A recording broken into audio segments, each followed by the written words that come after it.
Welcome. I'm Julie Ray and I'm responsible for information and research at the Australian Drug Foundation. Welcome to those who are physically here in front of us and also to those 90-odd people who are also listening to us and watching the slides via the webinar from around the country. It's really great to see you at our Prevention Research Series and today on New and Emerging Drugs, or NEDs as we like to sort of call them within the ADF. Melbourne has always been an important meeting place for the people who make up the Kulin Nation. I would like to acknowledge the traditional owners of the land, the people and their elders past and present. And I would like to also pay respect to the elders, both past and present, and extend that respect to other Aboriginal people present. Last Friday, The Guardian reported that in the last 5 years, the market for legal highs has exploded. It's never been easier or cheaper to buy drugs online. But the question I keep asking is, do we know what is in them? New and emerging drugs are here. We have little information on them, so how do we monitor them and assess them? Today we will hear from 4 speakers presenting on this topic. Stephen Bright, Dr. Monica Barrett, Cameron Francis and Dr. Kerry Alexander. Following these individual presentations, there will be a panel session where you have the opportunity to question and comment. Now, in most cases, you probably won't be offering questions at the end of each presentation, but you do have the chance to ask a question and have it recorded on Twitter, and you can do that by following the #druginfo tag. People who are also coming in via our webinar can also ask questions and they will be conveyed by one of the ADF staff who is strategically planted throughout the audience. For those of you present here in this physical location at the State Library of Victoria, please note that we are recording, audio recording of this seminar because the audio and the presentations will be available on our website later on in the week. And we will break for morning tea around 10:30, but let's start because we really do want to hear about this topic and I'm pleased that you're all here and eager to see it. Not for human consumption, an overview of new and emerging drugs in Australia. It took us a while to come up with that title. We had a number of different titles, can of worms, various other things that we thought we should use. And we looked around and said, who would actually be the right person to write this paper for us? Well, none other than Stephen Bright, a clinically trained psychologist who has worked in the AOD field for almost 10 years. He's currently the senior clinician at Peninsula Health's Drug and Alcohol Program and Youth Services. Please join me in making Stephen welcome.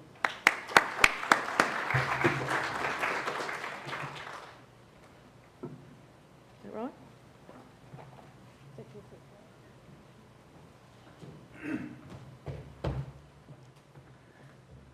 Thanks for the lovely introduction, Julie. As Julie has kind of alluded to, we're in the midst of a chemical war.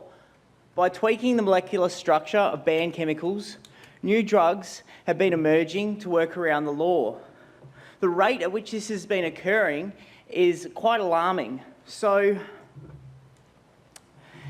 in 2011, 49 new drugs were detected by the European Monitoring Centre.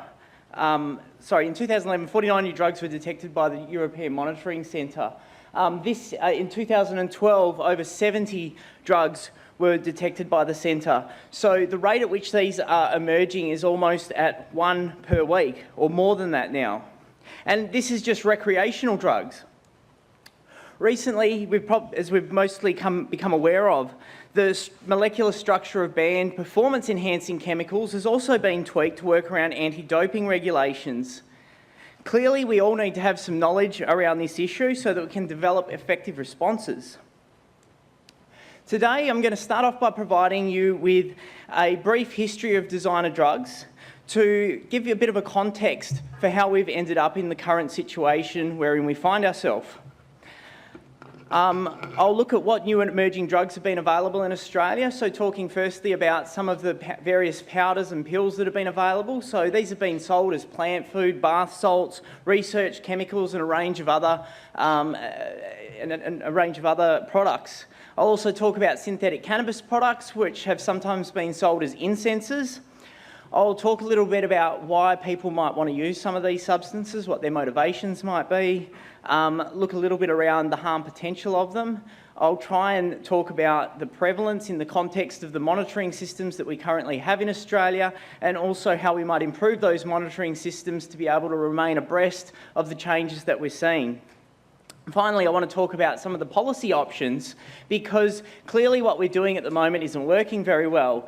Each time governments ban one of these new chemicals, it seems like two new chemicals emerge in its place, and often the new chemicals that emerge are more harmful than the one that was just banned. So we need to have a look at what some alternative and more effective responses might be. So to start off with, the idea of tweaking the structure of chemicals to work around laws isn't really new. Pharmaceutical companies have been doing this for years. By tweaking the molecular structure of a competitor's product, pharmaceutical companies develop drugs that work in a similar fashion that they're then able to patent themselves and bring onto the market. And the astute might know that the statins have got the arrows pointing down, while as the other drugs have the arrows pointing up. The first drugs designed to work around the law were actually designed to mimic heroin. Heroin was first marketed by the Bayer Company as a cure for morphine addiction. It worked really well, a little bit too well. People didn't want to use morphine anymore, but they were left with the small problem of heroin dependence. This was a little embarrassing for Bayer, and they remarketed it as a cough medicine, among many other things. And given that it worked so well, it didn't take very long before heroin was in almost every medicine, elixir and tincture. And not long after that, people started to become aware of some of the problems associated with heroin dependence. So by 1924, in the USA, the sale, importation and manufacture of heroin was banned. Consequently, the first designer drugs began to emerge to meet the public demand for heroin. These drugs were heroin analogues, since they were structurally similar to heroin. And I'm going to use this term analogues quite a lot today. Basically, a chemical analogue is a chemical that is structurally similar to another chemical. So a heroin analogue is structurally similar to heroin. It has a similar sort of effect. And in 1930, as a consequence of these new designer heroin analogues, the first analogues law was developed in the USA, which was to pass to curb the supply of these new designer drugs. The idea of tweaking drugs was really pioneered by the infamous psychopharmacologist, Dr. Alexander Shulgin. Dr. Shulgin was interested in how psychedelics worked on the brain. He wanted to really map out the link between chemical structure and subjective effect of psychedelic drugs. So he systematically synthesised a range of new chemicals that were based on pre-existing psychedelic drugs, and he tested these new compounds on himself, his wife, his friends. He published the first book detailing this work in 1991, and it was called PiHKAL, which stands for Phenethylamines I've Known and Loved. A little later, he published the sequel to this, Tryptamines I've Known and Loved. Essentially, what these books provided was clandestine chemists with a recipe book for hundreds of chemicals that were not previously banned in many countries. This was most evident in the 1990s, when many of these substances were being sold over the internet as research chemicals. By indicating that the substances were not for human consumption, vendors were able to circumvent the law and avoid prosecution. Not long after this, the legal highs industry emerged. By the start of the 21st century, legal highs were becoming very popular. Sure, legal highs have been around for a long time, but they weren't very good. I remember being at the big day out when I was in the 1990s, and there was, you could buy a big bag of some cannabis-like herbal product. Well, some friends and I purchased this, rolled up a joint, and it had little effects other than giving us a sore throat and a headache. The modern legal highs that emerged at the start of the 21st century contained various chemicals that led to their effects, and as a consequence, they were far more effective than these early legal highs from the 70s, 80s and 90s. The first generation contained a drug called benzylpiperazine, or BZP. For many people, BZP had a similar effect to amphetamine, though for some people it tended to make them quite sick. So it was popular among some, but some people tried it and said, I think I'd rather just use methamphetamine or one of the other illegal drugs. There were some health concerns reported about the use of BZP, and it was consequently banned. Australia was one of the first countries to ban BZP in 2006. New Zealand banned it in 2008, and the UK banned BZP in 2009.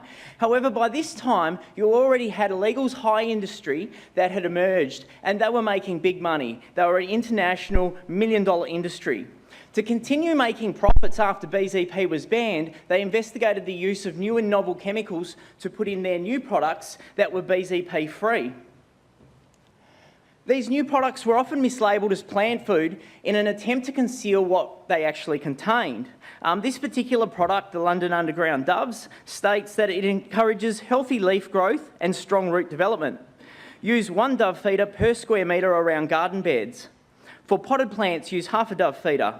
Always water well after application. So within the context of a bit of subterfuge, we have some idea as to what the product might be for and how you might use it, but you've got to sort of read between the subtext. And I'm not sure if you can see in the picture, but the arrow is actually pointing to where the product states that it is not for human consumption. These new products that came out were generally found to contain a range of cathinone analogues. Cathinone is a drug contained within the leaves of the cat tree, which is traditionally used in northeastern Africa as a stimulant. People chew on the leaf. Chemically, cathinone is structurally similar to amphetamine, containing only one extra oxygen atom than amphetamine does. Cathinone itself has been banned for many years, in most countries for 30 or 40 years. The plant itself, cat, the legality status differs from state to state. In some states you're allowed to import cat, in other states it is illegal. So even though this cathinone itself was an illegal drug, people began tweaking the cathinone molecule to develop new legal cathinone analogues. One of these analogues, which was contained in the products, is a prodrug. What this means is that it's inactive and a legal substance until it's broken down by the stomach acid. So if you can see the cathinone analogue there, if you look at the next slide, you might be able to see where the cathinone sits in this chemical, which makes it a cathinone analogue. So once ingested, outside of the body, it's a completely legal chemical. However, once it's ingested, the stomach acid breaks it down into cathinone on your left and a fairly inactive compound on your right that we hope is not toxic or carcinogenic. What this effectively means is that outside of the body you have a legal drug that your body converts into a legal drug following ingestion. The most popular cathinone analogue was 4-methylmethcathinone.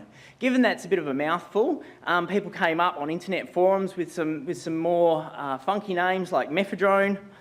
The media dubbed it meow meow, since it's a cathinone analogue from the cat tree, not as reported by Tracy Grimshaw because it makes you meow like a cat after ingesting it. The media spin went into overdrive. There were sensationalist headlines. My favourite headline was, "A man degloves his own penis after taking mephedrone." I should note that this story was actually found to be a hoax. A police officer overheard somebody else who overheard somebody else talking about it, and it was actually a bit of Chinese whispers. Nonetheless, the number of people reportedly killed from taking mephedrone increased exponentially. So by 2010, there were reports of 52 fatalities in the UK alone. However, after the fact, only 3 of these cases were actually ever confirmed. It turns out that 12 of the suspected cases had never even taken mephedrone. And an example of that is the 2 fellows to your left-hand side here. The title says, "Meow Meow kills 2 teens." Unfortunately, no, they hadn't taken mephedrone. These guys maybe didn't do their research quite right, and they ordered methadone. The dose for methadone is significantly smaller than that of mephedrone, and so they'd both overdosed accidentally from that. But hey, wouldn't want to get in the way of a good news story. The US show South Park provides a great satirical portrayal of this sensationalism. So I'll just play that for you now. It appears that some kids in school are getting high by choking themselves. Some kids call it the choking game, okay? But choking yourself is bad, okay? Don't do that, okay? You can get high from choking yourself? School children are often experimenting with dangerous ways to get high, okay? Like sniffing glue, guzzling cough medicine, huffing paint, okay? But they're all bad, okay? My cousin's in Florida who said kids in their school get high off of cat pee. Cat pee? That's not true. You can't get high off of cat urine, can you? Well, it's not actually cat urine, but male cats, when they're marking their territory, spray a concentrated urine to fend off other male cats, and that can get you really high. Okay, really high. Okay. Probably shouldn't have told you that just now. All right, this should keep my cat in place while he sprays the urine. Yes, poor Mr. Kitty, are you just so upset right now? Next on Fox News, it's the newest drug craze, and it's killing your kids. Killing our kids? All over America, kids are getting high on cat urine. Huffing cat urine apparently causes a euphoric state and is also referred to as cheesing. Why cheesing? Because it's fun to do. This 6th grade girl says she's been snorting cat piss for several months. We sometimes sneak out during recess and our friend named goes and gets her cats, and we'll just cheese all day long. Oh my God! Sheila, come look at this! So how can you tell if your child is cheesing? 1. Your child seems distant, preoccupied. 2. Your child's face smells like cat urine. 3. When you see tigers at the zoo, your child starts grinding his or her teeth. You might also notice by certain phrases your child says to school friends, such as, "Hey, let's go cheese," or "Do you feel like cheesing, guys?" Or, "Dude, I'm cheesing my effing brains out right now." Kids are doing this? Kids do it because it's legal. What can you do before it's too late? We have to protect our children from this, Sheila. So as a consequence of this media sensationalism, there was a moral panic that developed really quickly. Consequently, I guess governments were seen to have a moral imperative to do something about it, and they did the thing they know best, ban it. So mephedrone was banned in the UK and Australia. Almost overnight, a range of new chemicals emerged. So new products that came out contained flephedrone, which was for fluoromethcathinone, and also methylene dioxypyrovalerone. These new products are often being sold as bath salts rather than plant food. Rather than decreasing harm by banning mephedrone, it could be easily argued that harm has been maximised with the introduction of these new chemicals. So MDPV, for example, is a potent dopaminergic agent in contrast to mephedrone. So MDPV is much more associated with psychotic symptoms after prolonged use, and it tends to be even more moreish than mephedrone is. In addition to that, the dose of MDPV is almost 100 times smaller than the dose of mephedrone. So if people get the two drugs confused, or they're just not very good at math, then they're likely to have a very bad day. Meanwhile, flephedrone might be neurotoxic because it contains the fluorine substitution to the cathinone analogue, and chemicals containing fluorine and other halogenated chemicals tend to have a propensity to be neurotoxic. So what can we learn about bath salts from the media? This is a clip from a documentary that was on SBS about in the middle of last year. Drugs known as bath salts being blamed for a gruesome scene in Miami. Two naked men found off the MacArthur Causeway Saturday afternoon, one literally chewing the face off of the other. Rudy Eugene was killed by police after he inexplicably ate the face of a homeless man, Ronald Popo. All that's left is his goatee. His eyeballs were gone, his face. It is unbelievable. Although bath salts were blamed, no clear link was established. But the case set off a media frenzy. I'm calling a bath salt epidemic in the country. And they make people crazy. A couple of cannibalism and self-mutilation cases could be linked to bath salts. To get in the way of a good news story. So by the time this story had hit Australia, the Channel 7 media had taken it even a step further. People weren't only eating one another's faces off, they were now eating people's brains. I'm scared. The drug turning people into zombies. Look what it's doing in America. She's convulsing. It could have killed Demi Moore. She is burning up. She awake. We have been guinea pigs. We've been tested upon. And could have killed Demi Moore, except she never took bath salt, she used synthetic cannabis. In Australia, these bath salt products were initially being imported from the US and the UK. However, it appears more recently that these products are increasingly being manufactured locally and being sold as synthetic cocaine in adult stores.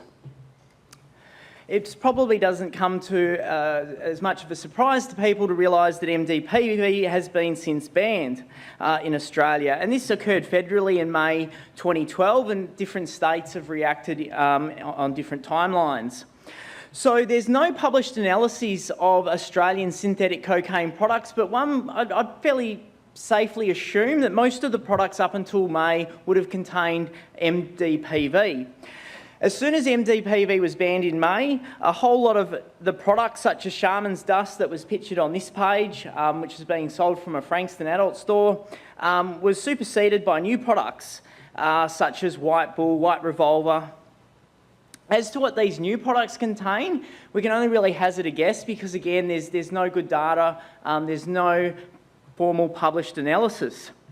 In the US, however, and we can probably base our ideas on what these new products contain based on what we saw in the US after MDPV was banned, which was that there was a second range of bath salts that came out, a second generation of bath salts, and they were found to contain new and novel chemicals.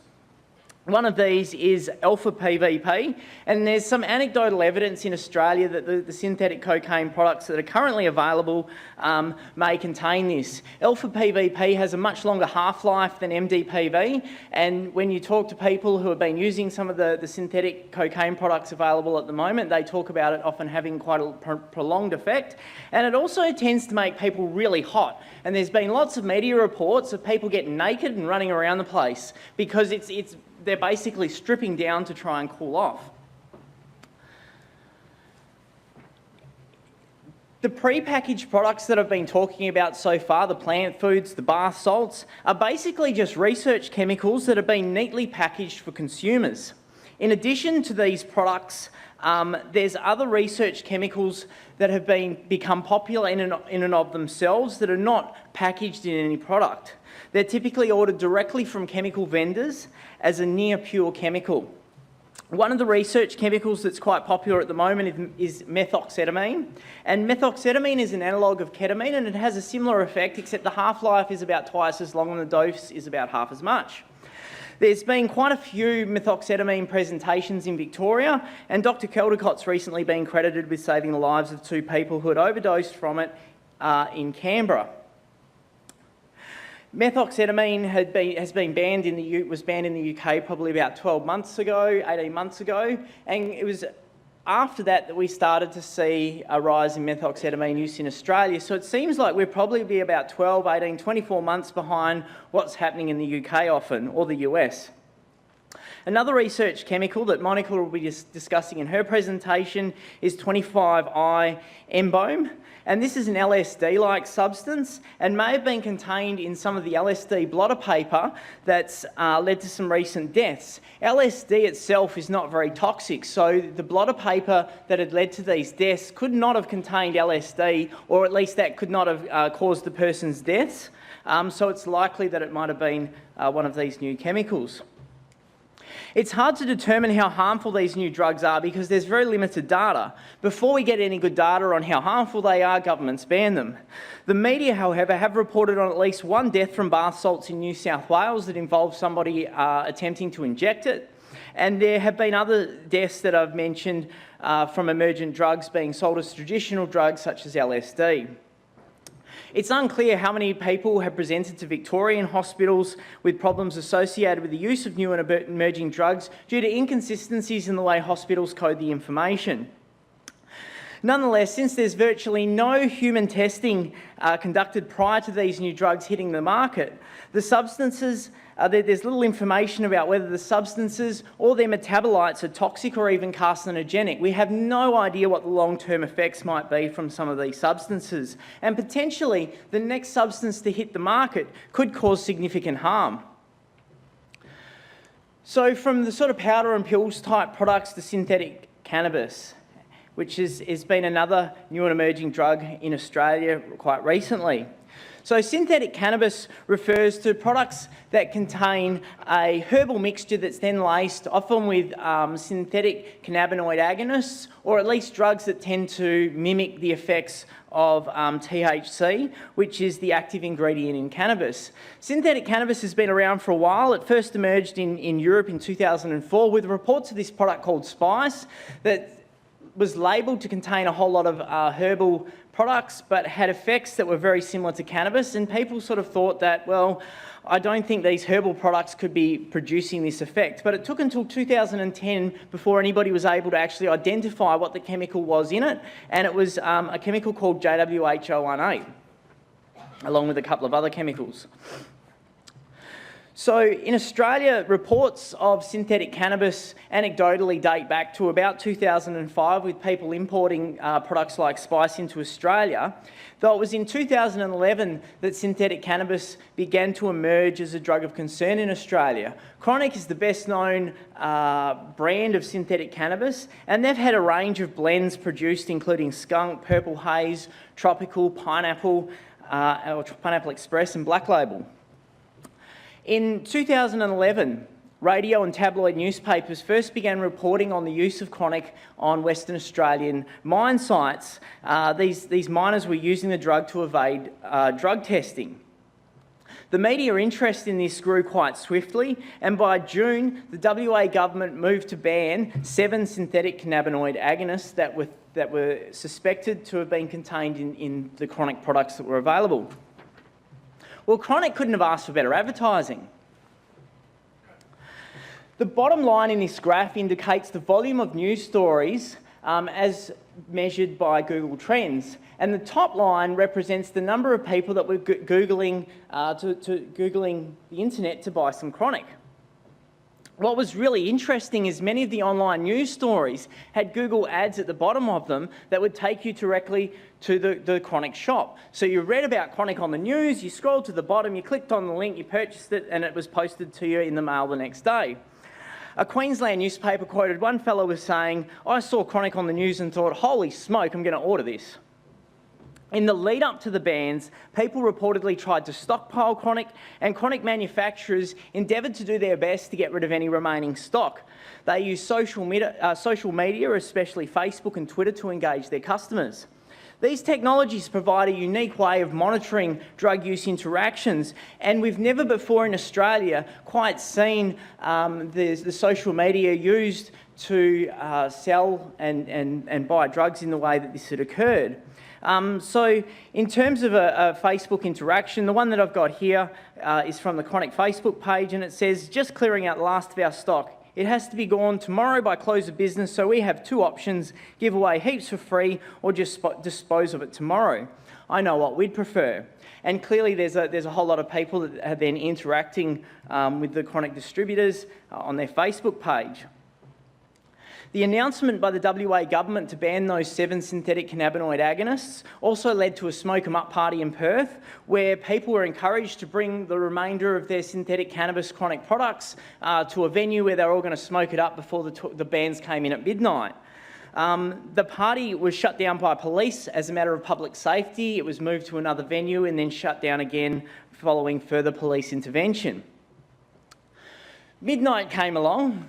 All these 7 synthetic cannabinoid agonists were banned, along with the Chronic products that were available at the time. The next day, new synthetic cannabis blends appeared that claimed to contain new unscheduled synthetic cannabinoid agonists. So Chronic, for example, released its Black Label edition, especially for its WA customers. And this is pretty consistent with what we've seen overseas, where analyses of synthetic cannabis blends available after bans often find the presence of a range of new chemicals. In May 2012, the Therapeutic Goods Administration placed 8 broad chemical groups in Schedule 9, banning potentially thousands of chemicals that have not even been developed yet. In addition, they scheduled synthetic cannabinomimetic, which basically means synthetic cannabis, a synthetic product that has effects that are similar to cannabis, though no formal definition is actually provided. Interestingly, as far as I'm aware, these changes have not led to any prosecutions. They have not led to any decrease in the availability of synthetic cannabis, just the availability of new synthetic cannabis products with new synthetic chemicals contained on them. So just to give you an idea of just how recent and available these products are, this is an email I got a couple of days ago from one of the manufacturers saying that you can get high for less than a cup of coffee. They're having a 40 to 60% off clearance sale. Now, I'm a fairly astute consumer. I usually find that when these stores have these closing down sales, they usually open up the next week down the road again. And I suspect that that's what will happen with this store. They've had a closing down sale in the past, and then they've sort of set up shop somewhere else. I've just got a short clip from a piece on a current affair from earlier this year. I think this was from February this year. It can kill your teenager and it's perfectly legal. I thought he was dying in my arms. A hidden camera investigation into stores selling fake cannabis. No parent should have to go through what might happen. Say is there's these new drugs out there and they're killing your kids. It was almost like they'd seen the South Park episode and worded it word for word with the same script. And it was at this point I was going to ask you, so are these new synthetic cannabis drugs really killing your kids? Well, in WA, the media has reported on a man with a pre-existing heart condition who had a heart attack. Probably not something you'd normally read in the newspaper, except it was alleged that he'd been smoking the chronic black label at the time. However, I've been unable to get any confirmation from the WA Coroner's Court as to the cause of this man's death. In all seriousness though, we don't know how harmful synthetic cannabis is. We know very little information about the chemicals that are being used, whether they're toxic or even carcinogenic.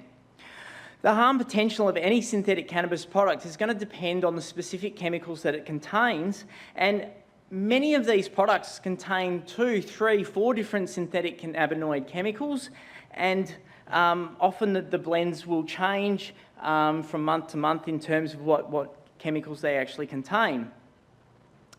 The little data we do have suggests that synthetic cannabis is probably more harmful than cannabis, and that the early blends of synthetic cannabis that were banned were probably less harmful than the blends that have emerged to replace them. So Monica and her colleagues conducted a study of synthetic cannabis users in 2011 and found that less than 1% of the sample sought help. By 2012, the Global Drug Survey indicated that synthetic cannabis had become one of the drugs most associated with emergency department presentations. Further, synthetic cannabis is synthetic cannabis is associated with far more of those presentations than cannabis is. Cannabis contains a host of other chemicals in addition to THC. One of those is CBD, and CBD has antipsychotic effects and also works as an anticonvulsant. And the absence of these other chemicals in synthetic cannabis may render it more harmful and increase the likelihood that people using it experience psychosis or even seizures. In addition to some of these problems, which have been reported in the research literature, particularly overseas, there's been reports of people experiencing acute kidney failure and a range of other toxic effects.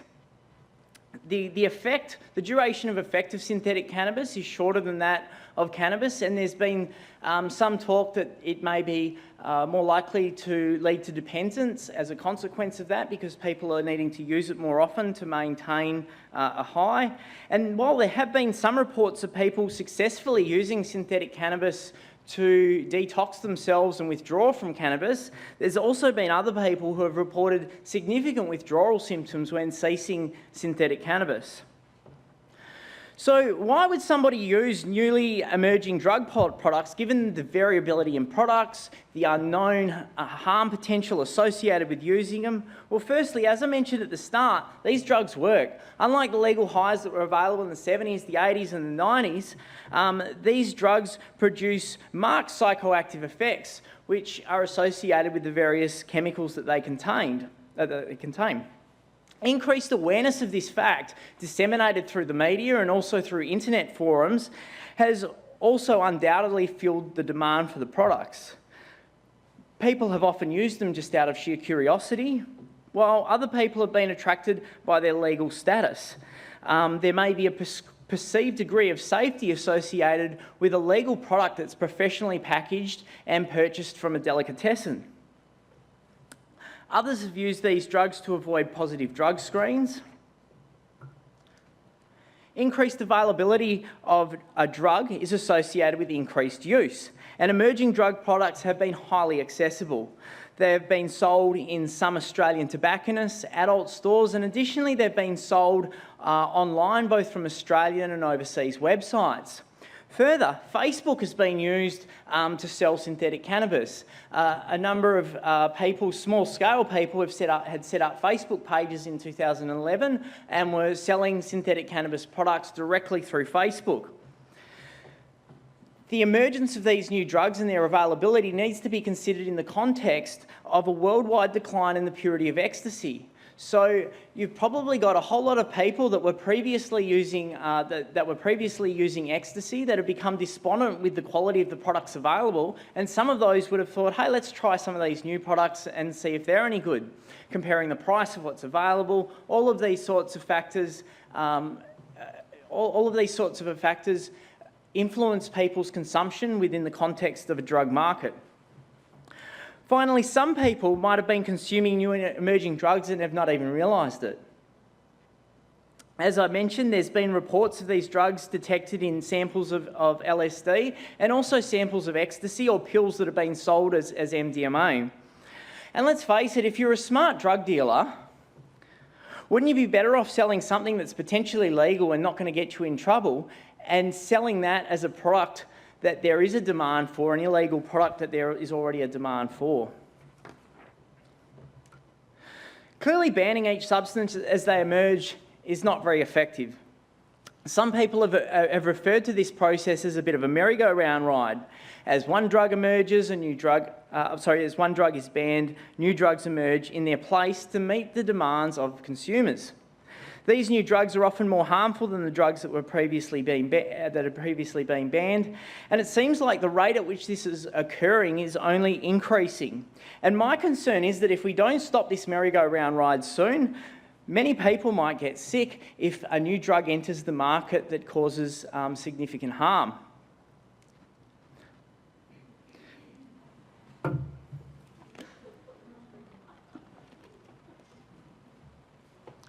Clearly, the media have a role to play in all of this. They create a lot of moral panic, and that's been speeding up this merry-go-round ride. And rather than being a deterrent, this sensationalist media coverage actually appears to increase use. In terms of mephedrone in the UK, each time there was a mephedrone-related death reported in the media, there was a spike in people trying to buy mephedrone. So while people might be well-intentioned, experts be well-intentioned in providing information to the public about the potential harms of these products, they may unwittingly be leading more people to be using the products. The media also provides the impetus for legislative reactions that are often not evidence-based, but rather based on these moral panic situations, because governments are seen to have a moral imperative to ban the new drugs, despite there being an absence of toxicological data. Such policies might have a negative impact on drug-related harm, since further awareness is created that can increase harm as more individuals try the drugs. And curiosity is actually one of the biggest drivers of human behaviour. So people hear about these things and they think, well, hey, I'll give it a go. I'm interested to see what it does. Analogue laws ban broad categories of substances.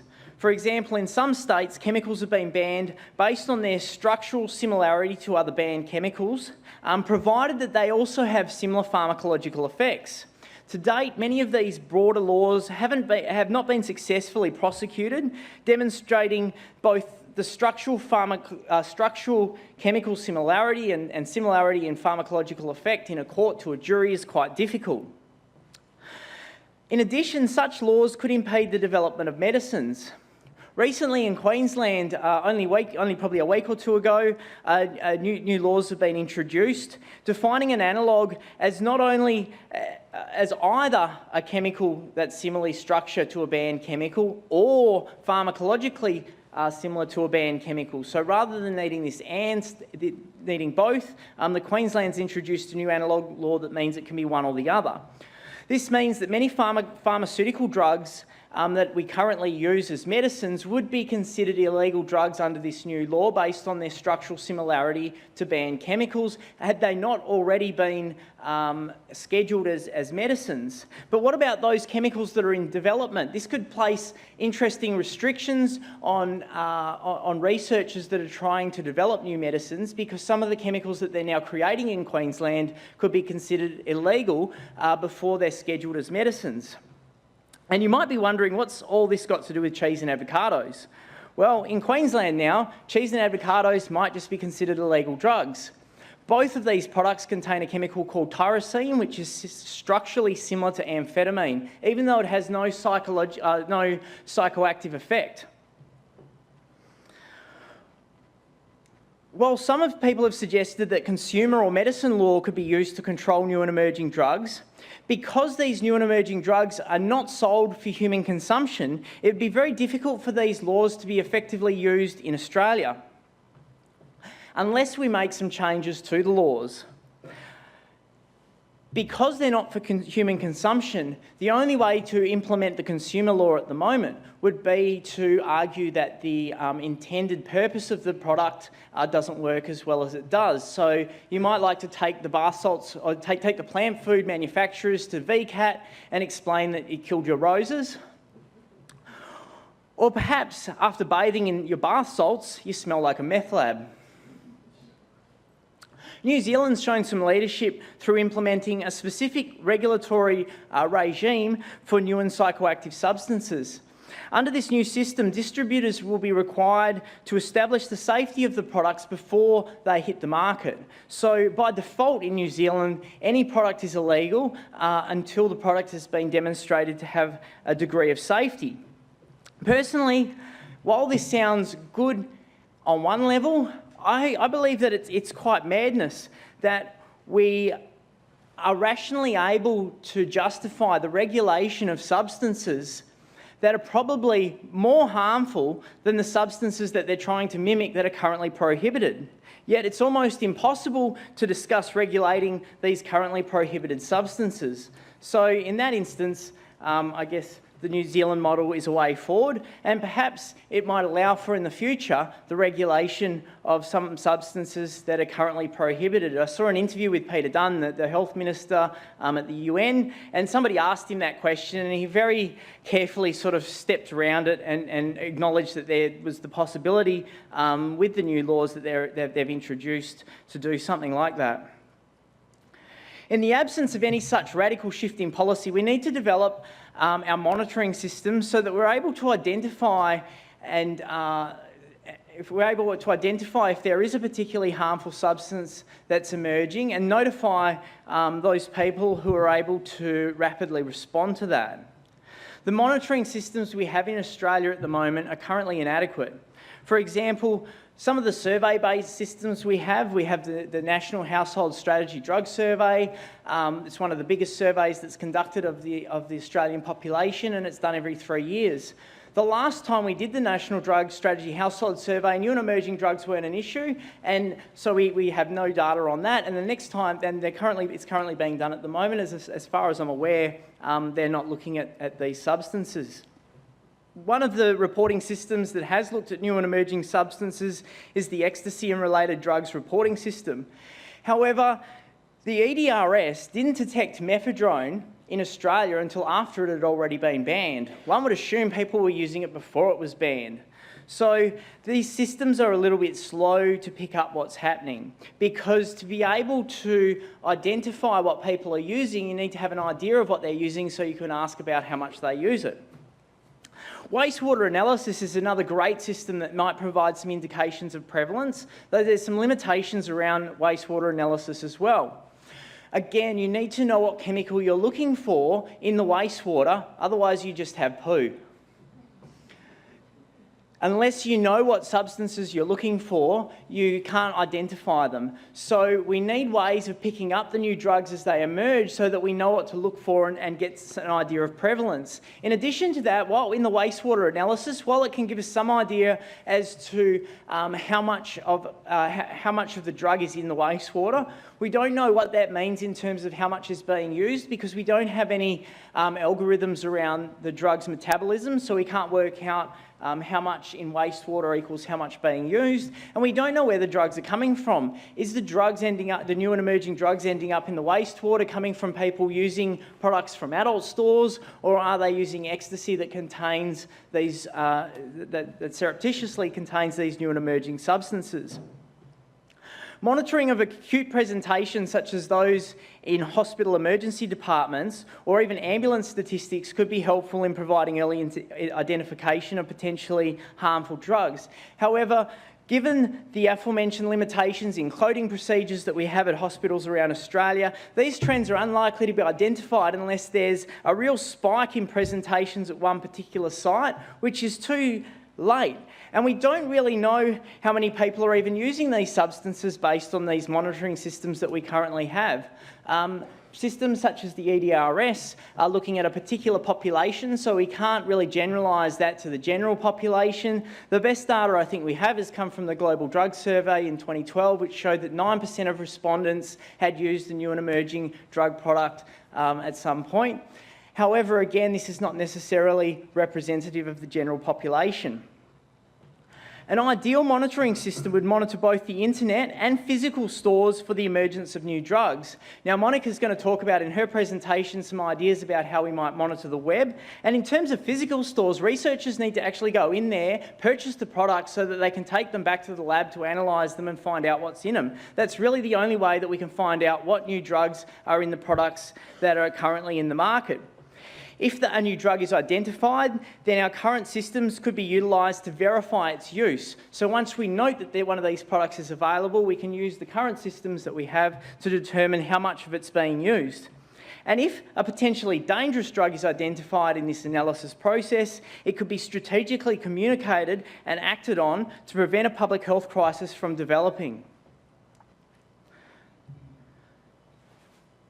So in conclusion, there's always going to be a demand for drugs, and new and innovative ways will continue to evolve to overcome prohibition to meet these demands. Clearly, we have to remain abreast of the emerging trends, and I hope that we're soon able to accept that the current approaches that we're taking are fairly futile. We need to rethink how we regulate psychoactive substances. Harm reduction has served us very well. Though until we acknowledge that that it's not just about preventing harm, we need to acknowledge that people like to get high, people get pleasure from using substances, and work this into our policy. I'm not sure that we're going to be able to move much further forward from where we're at today. Thanks very much.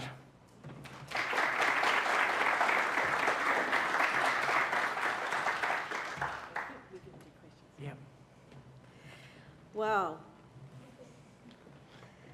I think I learned a lot about chemistry that I never ever thought I would learn, which is phenomenal. And I keep thinking about some of my friends who said, we don't need maths, we don't need these things. And he shows that we actually do need this.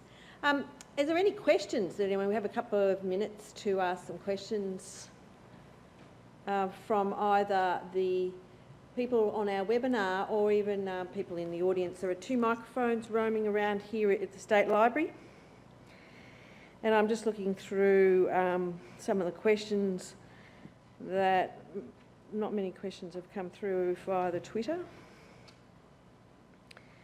So I was interested, Stephen, around you're talking about the monitoring system. Like, I know there's people here who are working at the coalface, who are working with people who are coming in. How do we keep up with all this sort of stuff? Like, how do we know? Because the minute we find out about one, there's 5 more drugs that we haven't even heard of. I think it's a really difficult question to answer.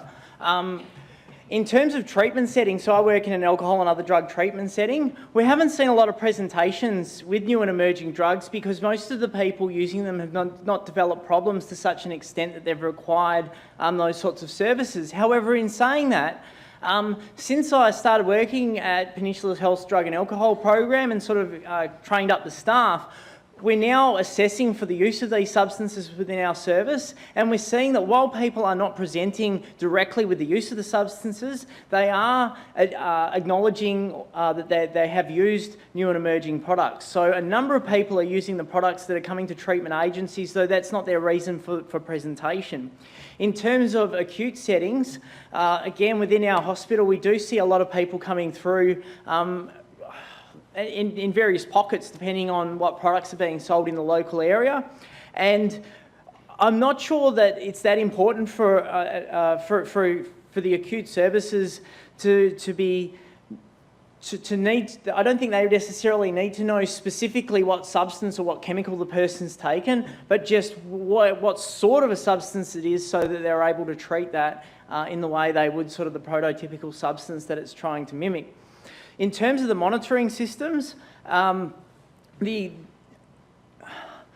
think, going back to what I'm saying, really the only way that we can know what's happening is if people start, if researchers, I shouldn't say people because I don't want you to all go home and start ordering stuff off the internet and testing it yourself, but we do need to get out of the research lab and go down, purchase products from the internet, purchase products from physical stores to determine what's in the products. Because what's more important, rather than knowing what products are out there, is if there is a particularly harmful product. Like you say, the products are coming out at such an alarming rate that it doesn't really matter that's not so important. What's really important is just knowing whether there is a particularly dangerous product that is out there, so that we can alert authorities. And I think South Australia, particularly when David Caldecott was there, their hospital systems, for example, were doing toxicological blood tests on every patient that came through with an overdose to identify what substance the person had taken.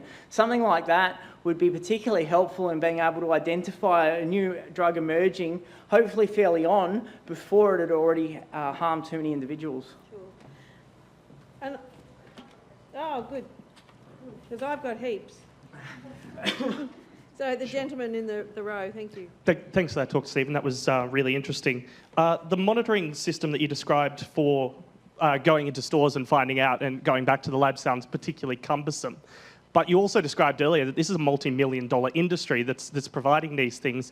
There's legal difficulties because obviously they're not meant for human consumption, and they're in this, I've sort of called it a grey market.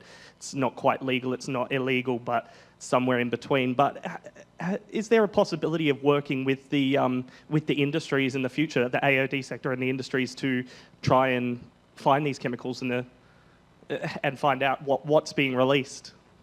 Well, at the moment, it's not in the industry's interest to be talking with governments to let them know what chemicals that they're using, because in all likelihood, those chemicals are going to be banned.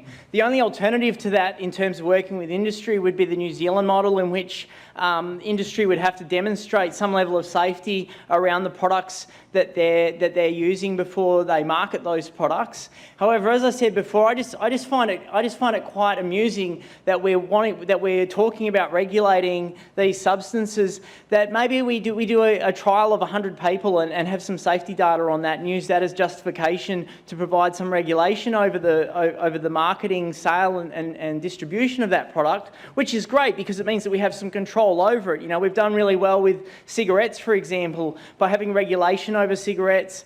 and tobacco. We've been able to put restrictions over sales, who they're sold to, the actual packaging of the cigarettes themselves. So I think regulation can be really helpful in that respect, but it just seems a little amusing that we would be regulating those substances for which there's very little toxicological information on, when something like MDMA, for example, which some of the products might be intending to mimic, has a plethora of toxicological data. There's been probably $100 million spent on trying to demonstrate whether or not MDMA is actually harmful, and the results have come out as ambivalent. It may be harmful, but it's not particularly harmful. So it would seem to me that regulating a substance like that would be more efficient and far more safer than trying to regulate substances that we have very little information about. And maybe that's where there's an opportunity for industry to move away from packaging products and using people as lab rats, and using products using drugs that we have a good deal of information on, and we can provide people with great education about the potential harms of using those products and good harm reduction information. Cindy, there's someone from the webinar who'd like to ask a question. This is from Damon Adams from LEAP Australia. He just wonders if there's any corroboration is done with police resources in relation to emerging drugs. Sorry, I missed that. So has there been any collaboration with police services? Yeah, in relation to the emerging drug issue. Yeah, look, I believe there has been. As far as I'm aware, I think that law enforcement, both in Australia and overseas, have been doing a lot of work around this. Obviously, it's in their interest to know what's contained in the products that are available to ensure that the products that are being sold aren't actually illegal. However, there's not a lot of transparency there. For example, I mentioned that there's no formal analysis of synthetic cocaine products. I can guarantee you that the products have been analysed, but it's not in the law enforcement's interest in generating that information, because basically they're just telling people what legal drugs that are out there, and potentially people will move to use those directly, or manufacturers that aren't using that particular drug will move to using that particular drug. The Australian Federal Police has noted a significant increase in the amount of other drugs, the category they call other drugs. So they're not stating specifically what drugs they're seizing, just that they don't fit within the traditional categories. And again, the reason it's not in their interest to be providing that information, because they would just be providing people with information about potentially what drugs they might be able to use and work around the law to avoid getting in trouble with. So it's very difficult to collaborate with law enforcement because we all have different vested interests. There's more questions from our people out there in web world. This one's from Bianca. Do you have any ideas about the relationship between people who take prescription meds to get high and those using products we spoke about today who give legal highs? I'm not aware of any research that's been done around that, but given that people using prescription drugs probably again perceive there to be a degree of safety associated with the product that is endorsed for medical use, and these legal products are also being used by people sometimes because there's a perception of safety attached to them, that there's probably a similar motivating factor. However, in saying that, most of the people that use prescription pharmaceutical products to get high, the sort of high that they're looking for is probably different to the sort of high that people are wanting to get from new and emerging drugs. Most of the new emerging drugs mimic amphetamine and MDMA and cocaine type chemicals, the stimulants and entactogens or hallucinogens even, whereas most prescription pharmaceutical diversion is around opiate use. Sure, there are people using dexamphetamine and Ritalin that's been diverted, but most of it is opiate use, and the effect of opiates is quite different to that of these new and emerging substances that we're seeing in Australia anyway. Right. Oh, thank you. We'll probably have more questions you'll have with the panel when we have the panel session later on. It is now morning tea time. For those of you who are physically here at the State Library of Victoria, morning tea will be served out in the foyer. For those of you who are coming into us via the waves of the World Wide Web, enjoy your morning tea. We'll be back here at 11 o'clock. Thank you. Please join me in thanking Stephen for a great presentation.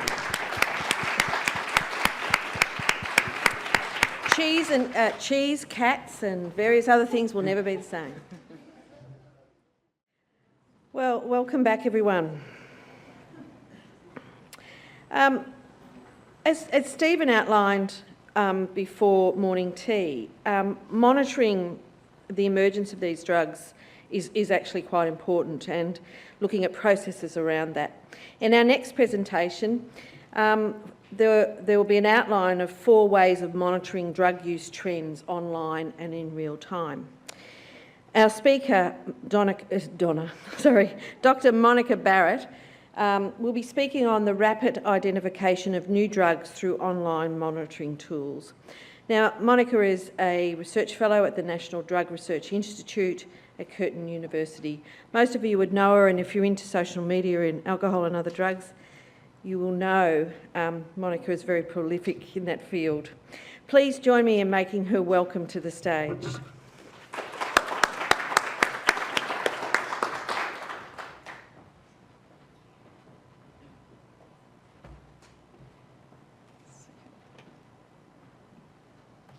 Right, hi everybody.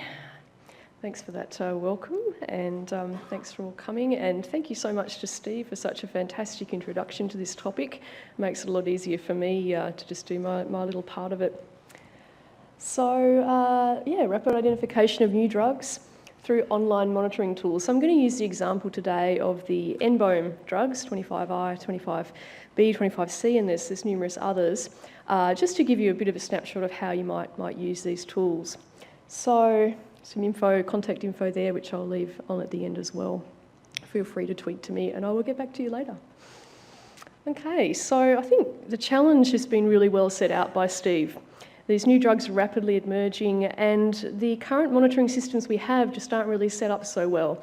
So even with the best survey research, it's going to take months or maybe years, if at all, because if something emerges and then disappears in between the times when these surveys happen, then it's not caught at all. Secondary data, but by that I mean looking at hospitalisation, admissions, maybe calls to direct line or phone services, even our mortality data. This can take years, and even then it may just be coded as other unknown, or might be coded as the drug that it was sold as rather than the drug it actually was.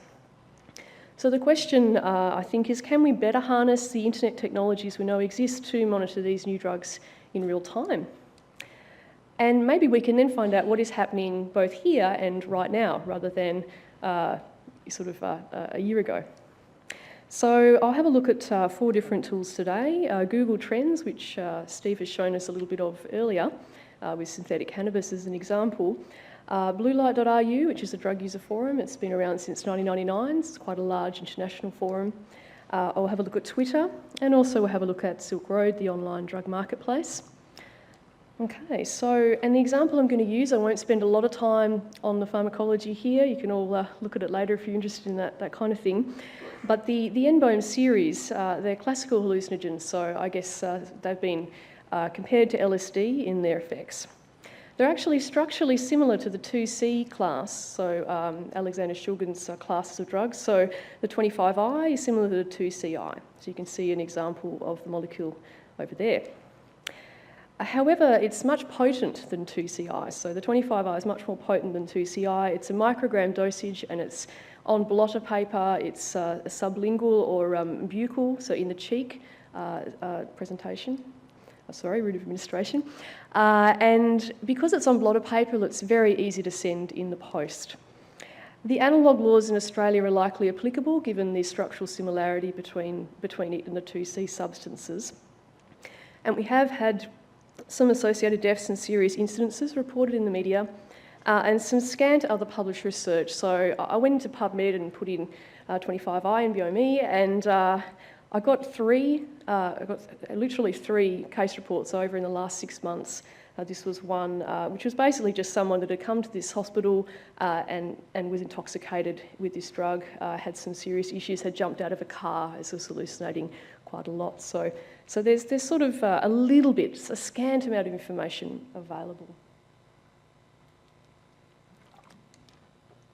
Okay, so I'm just going to go through these 4, and I've done screenshots here so you can sort of follow what I did on last Thursday when I did all of these little videos. So Google Trends, google.com.au/trends. Anyone can go there, it's free to use. I put in NBOME to see what happened. Now this, you have to then look at whether you're doing a worldwide search or Australia. So I've now changed it to Australia. And you also have to look at the time frame that you're using. So in Australia, you can see a huge climb there at the end. And to get a better sense of that, I'm looking at it just in the last 18 months or so, I think is what I end up choosing. Try and predict what I did 4 days ago. So this is just with the term NBOME. I mean, see, there wasn't really any mention until April, and then it's at its peak actually now. I also put in 25i.nbome to see if that was any different. That's the red line there. And we can also see a news event here in, I think it's September 2012. So there was actually a report of a death in South Australia, which I think Steve mentioned as well. So that was associated with a peak in interest in the drug. You know, and this is a search term interest, so it's not necessarily the case that everyone searching is going to be buying or is going to be using this drug. Obviously, people like ourselves might be searching, what is this new drug? But where the arrow is pointing now, you can see that's actually the highest point of interest, which is right now. So this is, I guess, what I'm talking about with the real-time nature of these trends. So looking at a forum like Blue Light, in order to use the advanced search function of Blue Light, you must be logged in, so you need to make yourself an account to do it this way. And the advanced search allows you to put in a keyword, but also to say, I only want to search in, say, the Australian Drug Discussion Forum, which is what we'll be doing today. And also you want to look at threads rather than posts, and from any time, so you don't end up looking just in the last 3 months. So I wanted to see what the trend was for NBOME, I guess, across all time in Australian drug discussion. And I found only 2 pages of threads, so I think there was about 34 threads in total. And you're able to see there that they're listed in terms of the recency of the last post. So a lot of the last posts were in March or in 2013. We have some in 2012. It did go back all the way to 2010, but it didn't go back much further than that. And what you tend to find with Blue Light is it is I guess, an early indicator. So if things are going to happen, it'll talk about them earlier than otherwise. And you also see that NBOME tends to be mentioned in the LSD request threads. So this is where people are talking about what's going around in regards to LSD or acid. So that's a really interesting piece of information, that this chemical is being found in these LSD discussion threads.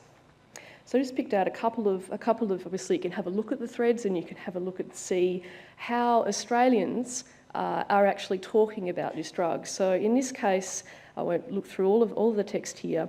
They're talking about the dosage, so 1,200 micrograms versus 600 micrograms. They're also talking about how it's used, so sublingually, buccally, and they talk about how one of the ways they're using to work out whether they've got an NBOME or not is if they swallow it, they don't believe it's active, whereas if it's sublingual or buccal, it is.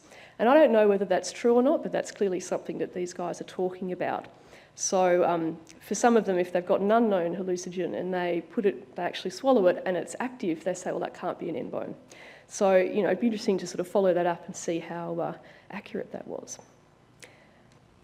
So looking at Twitter, when you're actually logged into Twitter, you can just use the search account there. If you don't have a Twitter account, you can also just put in twitter.com/search and you get another search option. So I've actually started off with MDMA to give us an idea of what it can do with a wider drug, because I wasn't so successful with Twitter. So if you just put MDMA in there and you look at all of the threads, that's sort of from all of the Twitter spheres, so that's across the world. And we can see some of the nature of some of the threads there, people that have taken it and are just talking about it. Now, if you put in this near Adelaide within 500 miles, that actually means we're in Australia. All of us are in 500 miles from Adelaide, apparently. That's a way you can work out the Australian content. However, most people who use Twitter don't actually geolocate their tweets. So, you know, it may only be 5% of the people tweeting from Australia that are actually in this feed. But you can see a few things here. You know, my cab smells like MDMA, #Sydney. it's sort of random chatter that you can relate to these drugs. And almost all of it does appear to me to be MDMA and not sort of something else. So putting in N-Bome, some interesting garden gnome. This guy, took 8 hits of 600 mics of 225C. That's actually quite a lot. I did check later, and this guy is still okay and still tweeting. So a lot of people just tweet 25I N-Bome. That's all they do. I don't know if that means they're saying, hey, everyone on my Twitter feed, tell me what you think of this drug, and they just put that there. And then we also, of course, get comments from the Erowid Centre or other academics or other people in the field talking about the issues around these drugs. But yeah, you'll see down there just mentioning the drug name. Some other ones there. There's also, I don't know if I've actually seen it here. I mean, 25C N-Bome, I think yes, stuff like that. So I guess it is sort of chatter. It's not necessarily anything particularly informative for harm, but it shows you that there's people talking about it out there. And unfortunately, when I put in the Australian, so near Adelaide within 500 miles, I didn't get anything for N-Bome. And I think that's a lot to do with the limitations of Twitter at the moment, and people are not required to geolocate, so most people don't, and perhaps the people that use drugs are perhaps even less likely to geolocate for understandable reasons. So finally, looking at Silk Road, the first thing you need to do is download Tor if you're going to access Silk Road. So Tor it's a free software, it's completely safe software, Tor. So this is just a video. I've done some time lapses here because sometimes it takes a while to log in. I've taken rid of those. It's free to get a username and password. Now, here is the front page of Silk Road. You'll notice there's one order. I ordered some sunglasses, to say that up front, so you guys don't arrest me for ordering drugs, but I did do that to try and understand what was going on with the site. So you can see you've got a list of drugs, list of listings down there. I had a look at the psychedelic family, where you'll find the N-Bome family. So you can see 241 N-Bome type drugs there, including the most popular, which is 25I. So you can get a sense of the micrograms, a sense of the price as well, which I'll look at as well. That's in Bitcoin at the moment. If you nominate that you're indeed from Australia, you can get domestic only. So that's a pretty interesting thing to do. So this is just one example in the UK, Tyler Durden. So some great pseudonyms that they used from drug references. And at the bottom there you see finalised early, will update once it arrives to Oz. So just a little bit of a clue that people from Australia are ordering from overseas vendors here. Now, looking at the domestic only, we see 20 listings for N-Bome out of a possible nearly 600 listings. So it's not a huge sort of listing there, but you see the price, only $2 each. And they are really cheap. They're really potent and really cheap. So this is just one example of Blockbuster videos that they've labelled themselves after. And I worked out with the Bitcoin ratio, these are indeed approximately $2 each to buy. So when you think about how much it costs to buy some of the other strong psychedelic drugs, yeah, that's pretty cheap. And you see all the feedback there. So I won't go into this graph too much, but this is just the trends of Bitcoin and how I got to that $2 each. So I'll quickly work through this. So you've just seen some real-time data collected only last Thursday on the N-Bome series. So we see with Google Trends that the search trends were increasing. There was an increasing trend there over the last 12 months, from nothing 12 months ago. And in blue light, we could ascertain that it has been sold in Australia, either as is or as LSD. And there were numerous use reports about how some of these people were using it. We didn't see any discussions in Australia from Twitter, but that's a problem there with the limitations of geolocation. And we also saw that in Silk Road that these drugs were available, both at high potency and low price, and that there was evidence that Australian consumers were accessing them. So naturally, this sort of data is not representative. We don't know, we can't tell from here how prevalent the use of this drug is or any other drug. it would obviously be useful to do this sort of thing over multiple time points and see how it changes. That would provide us with a much more reliable data set. There's also the issue of non-unique or unknown terminology. So in this search, I discovered there was also the National Board of Osteopathic Medical Examiners, which is also NBOME. We didn't have so much of a trouble in Australia, but that was an American organisation that made it difficult to look at the trends. Obviously, there's this limitation to Twitter being geographically restrictive. And we haven't got much information so far on harms here. It's really just people saying, hey, I'm taking this drug, look, this is how much it costs, this is how I do it. I think if a drug was particularly, and look, 25I-NBOME has been described as a particularly harmful drug, and we haven't seen a lot of that through this analysis at least. So to conclude, the demand for altered conscious states continues. The demand for these kinds of drugs is out there. And there are new drugs that are marketed to meet this demand. And these freely available online tools can be used to track new drug use in sentinel groups with no delay. And I think that's the exciting part. So this information can guide our responses, and it can also help us to design additional research to sort of back it up with something that's less ephemeral, so by surveys and indicator data. And hopefully if we can do that more quickly, then we can put together a better response. Okay, so thanks for listening.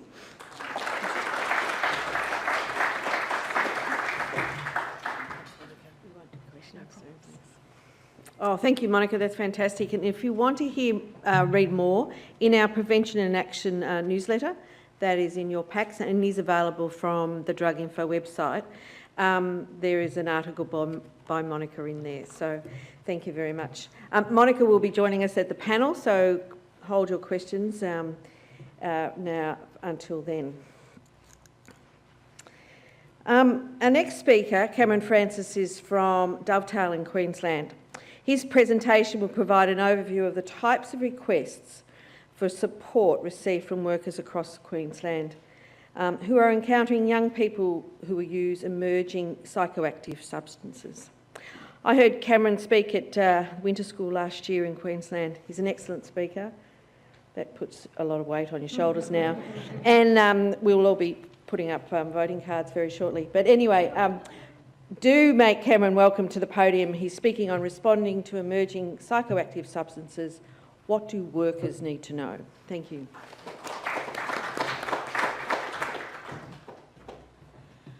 Thank you very much. Hopefully I can live up to that.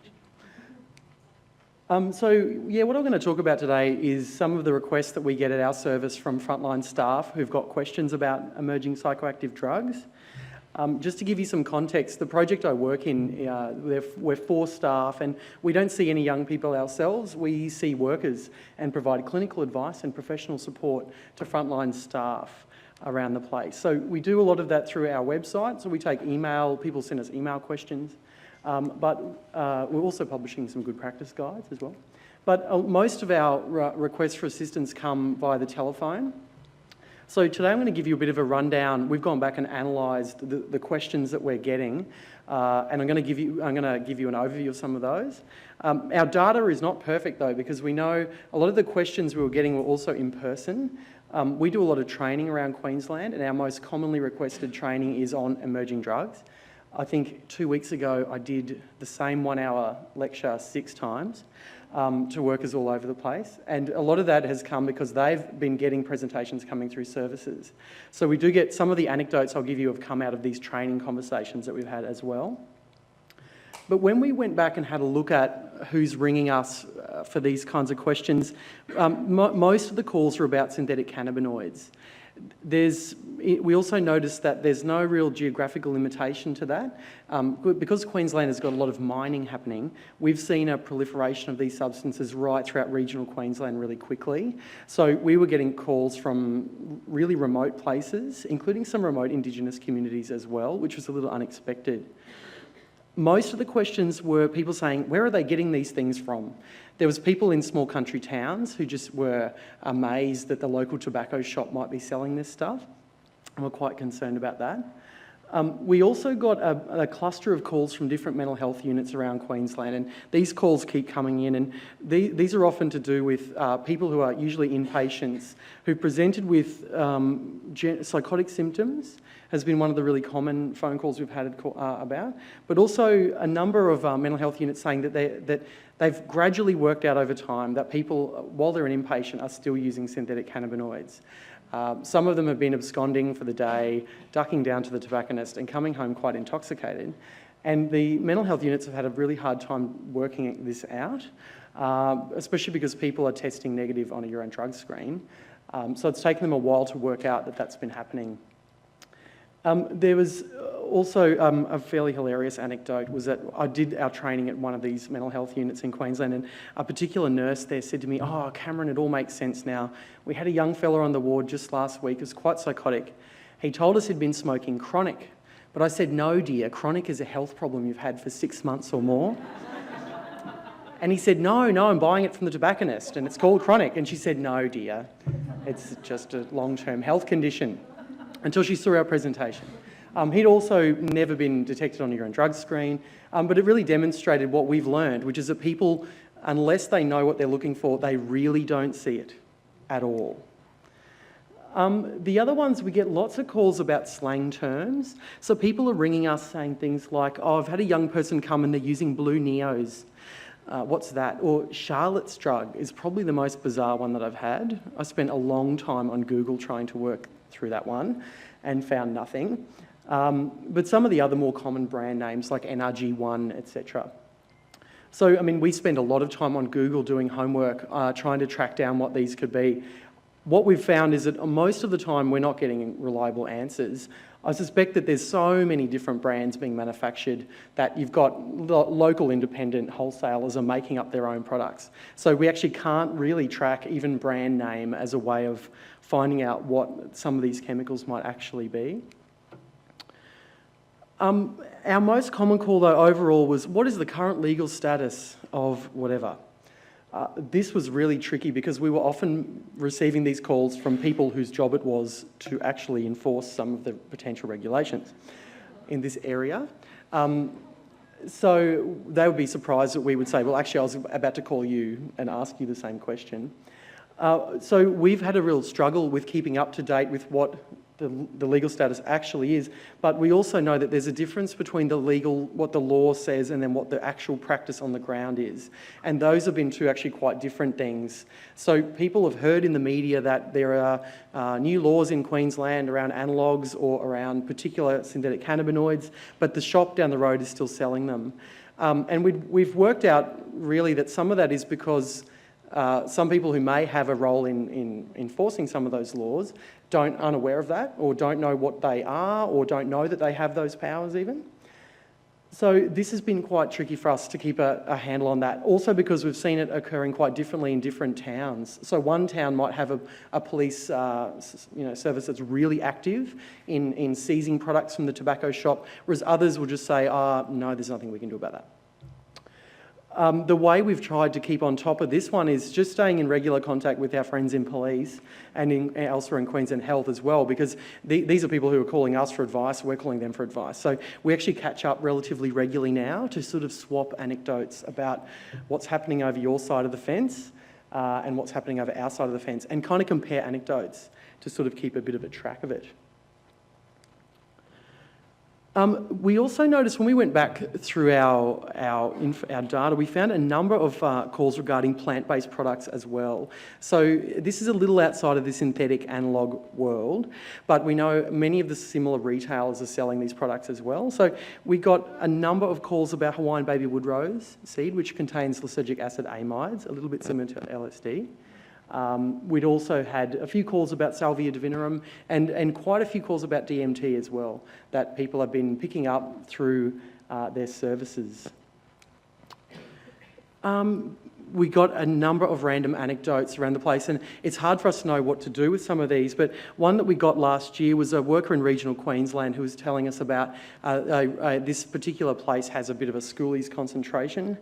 a group of young people at that schoolie celebration had gone to a herbal product shop and purchased some herbal product, which we don't know what it was. But they were apparently advised by the shopkeeper that this substance works best when mixed with alcohol, specifically vodka, and all 3 or 4 of them, I believe, were hospitalised and reported this to the hospital in regional Queensland when they were admitted for severe nausea and vomiting and discharged the next day. It was hard then to know, the service that we'd heard from about this was wondering, what do we do about this? Is there some public health implication of this? Whose responsibility is it? What do we do? And actually, we don't really know. We actually didn't really know what the answer to that was, other than just to approach the store, which obviously the store is going to tell you that this didn't occur. Maybe it didn't occur. This might be some young people that were involved in a bit of misadventure and then, say, oh, the shop told me to do it. So we don't know how much to make of that. But that's an example of, and we get similar anecdotes to this happening all the time. Also, other anecdotes about shops where one particular worker had heard that there was a shop nearby selling synthetic cannabinoids. So this worker and her mother actually went down there to try and buy some and see what was happening. And while they were in the store, they witnessed a young person being sold a synthetic cannabinoid and then went to the counter and asked if they could, and they were told, oh no, I'm sorry, we don't sell that, because they looked a little bit too straight. So there was some filtering going on in some of the shops as to who gets to see what products are actually on sale. And that's one of the changes we've seen coming in Queensland for a while, since there's been more sort of police attention over these shops. There's been subtle tweaking of the way that the retailing is occurring. Some of the other random anecdotes, we got one which was quite fascinating. A service had a person who'd actually been hospitalised for a completely unrelated issue, but was immobilised from this other health problem. And while immobilised, revealed that they'd been a daily user of what they suspect was MDPV for about 12 months. The doctor, this was at about week 3 of this person being an inpatient, as they'd never heard of MDPV before, they didn't know what to do. So they'd been treating the person using opiate detox guidelines.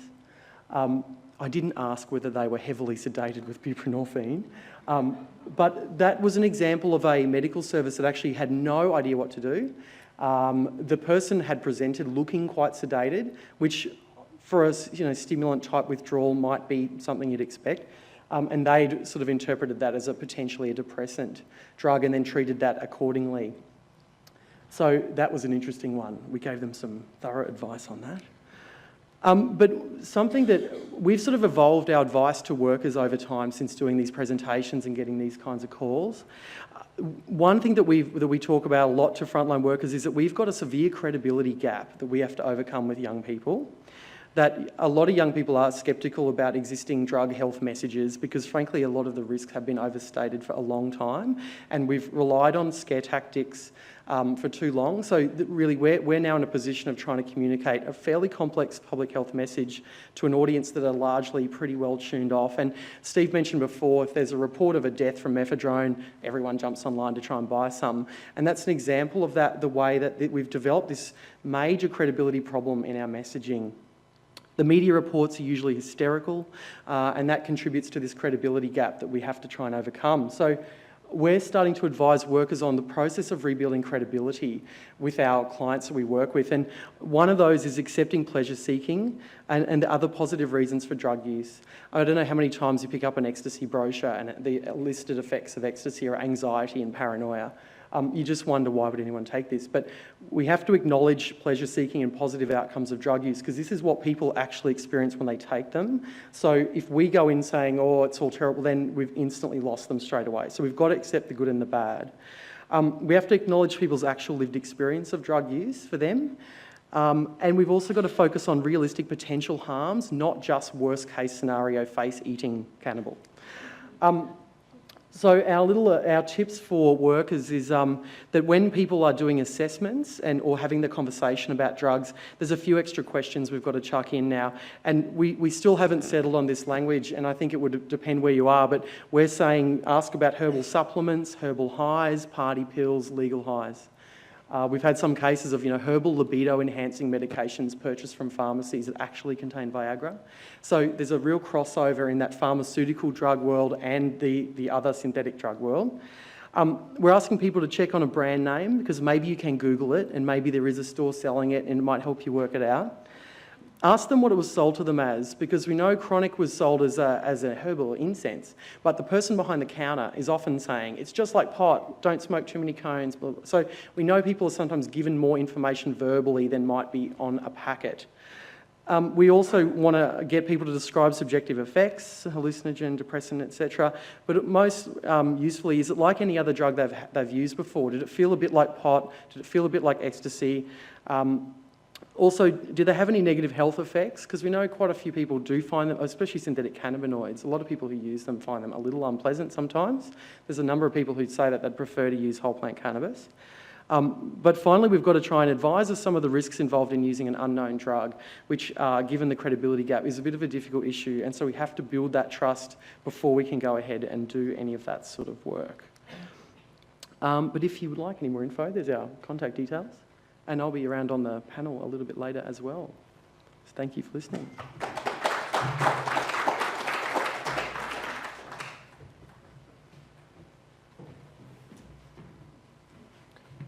Thank you, Cameron, and everyone's holding up their scorecard. You get an average of 8 to 9, so well done. Charlotte's drug, was that the one you mentioned? Yeah, it could have been his friend's name, Charlotte. His friend could have been called Charlotte and she gave him the drug. But I think what's really interesting in that is that, you know, it's hard for hospitals, I think it's hard for people in presentations to know how to actually treat a user, which leads me in a nice segue to Dr. Kerry Alexander, who's an addiction medicine specialist with Turning Point at Eastern Health. Basically, how do we treat those people who present in hospitals specifically? And her presentation is titled From the Coalface. Please join me in making her welcome. Can you show me how to use this? Oh, it's pretty small, okay. Okay, so I'm a doctor and I work at a few different places at the coalface. So one of my roles is for Turning Point, but I'm located at Box Hill Hospital, which is one of the inner Melbourne hospitals. And part of that role includes consultation liaison, which means supporting doctors and nurses throughout the hospital network. There's several hospitals. And also there's an adult detox unit for people aged 18 up and an outpatient clinic. Also, I work elsewhere on the days I'm not there at a youth detox unit where we accept people aged 12 up to their 22nd birthday. So and also I'm on the a phone advisory service to doctors. It's called DACUS in Victoria. There's similar ones in other states in Australia. So basically, we don't know. So there's so many unknowns, and one of them is we just don't know how prevalent these are. At the coalface, patients aren't being routinely screened in general. I think we're beginning to get better at that at places like youth detoxes, probably similar to the education that you've been pumping out. Often workers, even myself, sometimes I don't know what the brand names are. I'm not sure which category they're talking about. Sometimes patients present to hospitals at the emergency department, either with complications from these drugs or unrelated issues. And they're routinely screened for drug and alcohol questions, but they're not asked about these. And often patients or their carers don't even consider giving it in a history because they think it's a legal herbal high, it's harmless, just the same way that if they're asked about their medications, they might not even occur to say they're taking vitamin C. It's just not even considered a drug, if you see what I mean. The hospital systems aren't set up to have a monitoring system, and if they did set it up, it probably would be inaccurate anyway for the above reasons. So what we do know is just basically word of mouth, anecdotal. So there in Victoria, we have a professional network of doctors and nurses who do consultation liaison at some of the hospitals, and we meet once a month, and anecdotally stories get shared. The other big unknown is we never really know what's inside. The brand names keep changing, or there might be one substance with a brand name that gets well known, and then that company might shut down or stop selling that, and then another company might be ripping them off, exploiting that popular brand name. So there's been a question about maybe we could monitor what's happening at the coalface, new and emerging trends, by this phone service. So the Dacus in Victoria is a 24 hours, 7 days a week, 365 days a year phone service where any doctor or nurse can phone up to discuss a complex drug or alcohol situation. And fortunately, it's all a bit ad hoc. It's basically some hospitals know about it, some don't. Some doctors know about it, some don't. So it's really ad hoc whether or not it gets used at all. Also, the people that phone it tend to be the ones that don't know how to deal with it. So there might be other doctors that are more confident. They might think, okay, chronic, well, that's synthetic cannabis. We'll treat that like any other cannabis. They're not going to call us, so we just don't know. Also, Dacus hasn't actually had any funding but it has been talked about, to actually set up a really good screening tool for this and anything else that could be done online electronically to collect real-time data that could be analysed really well. There's potential for that and talk of that, it just hasn't happened. And this is the big question, is how to treat. So we really don't know. So in reality, what we do is we do the best we can, and that is currently to treat it as the original drug that it's mimicking. So the synthetic cannabinoids we treat like cannabis. What we do know is that there are health problems from cannabis. One of them is it can increase people's risk of getting a psychotic illness, not necessarily the moment they have a smoke, but if they're smoking it on a daily or very, very regular pattern over a long time, that can be a real issue. So anyone presenting with psychotic experiences should be, or they do routinely get screened for cannabis use, but ideally they should be screened for this as well. Also with the synthetic amphetamine, ecstasy type drugs, they should be treated in the same way because we just don't know any better. I've actually got a case who actually I presented a week ago, which is quite interesting. Another issue I just want to talk about the synthetic cannabis is I was quite horrified that people are smoking it. When you think about the damage to our lungs, we've only got one set of lungs. The tissue is very, very delicate. We know tobacco causes holes in it called emphysema. We now know that smoking cannabis on a regular basis also causes even bigger holes that cause emphysema even younger in some cases. Who knows what is in that green fluffy makeup that's carrying the synthetic cannabis that people are putting in their lungs. So this is what we're beginning to see occasionally. So at both the adult and youth detoxes, we see people presenting for professional help to detox off cannabis. And this was the first case I saw who presented a couple of weeks ago asking help to, he doesn't smoke the plant-based cannabis, he only smokes synthetic cannabis. He's 22 years old. He said he'd been smoking one form of cannabis to the other every day for the last 6 years. The first 2 years were the marijuana plant, but for the last 4 years he'd preferred synthetic, which for him was ease of access. So I've got a photo of what it looks like. So I worry about his lungs, to be honest, in addition to everything else. Interestingly, he reported that his own experience, now this could be coincidental, it could be psychological, or it could be real, or it could be unique to him, or it could be a common experience.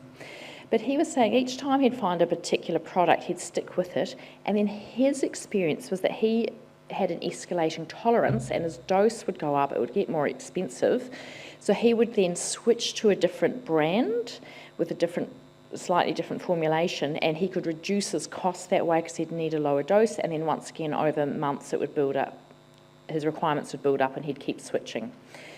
He also described a history of withdrawal symptoms, which is well known with cannabis withdrawal if people smoke on a daily basis. But his experience, and once again it could be psychological or unique to him, we just don't know. But this is really interesting, I thought. He said that depending which brand he was on at that time, if for some reason he couldn't get it, he would get withdrawal symptoms, and it would vary between the different products. Also, it turned out he was spending $400 a week buying them, which is, if you think about it, is $800 a fortnight, which is roughly $1,500 a month. It's a lot of money. Okay, so that's just some food for thought. Yeah.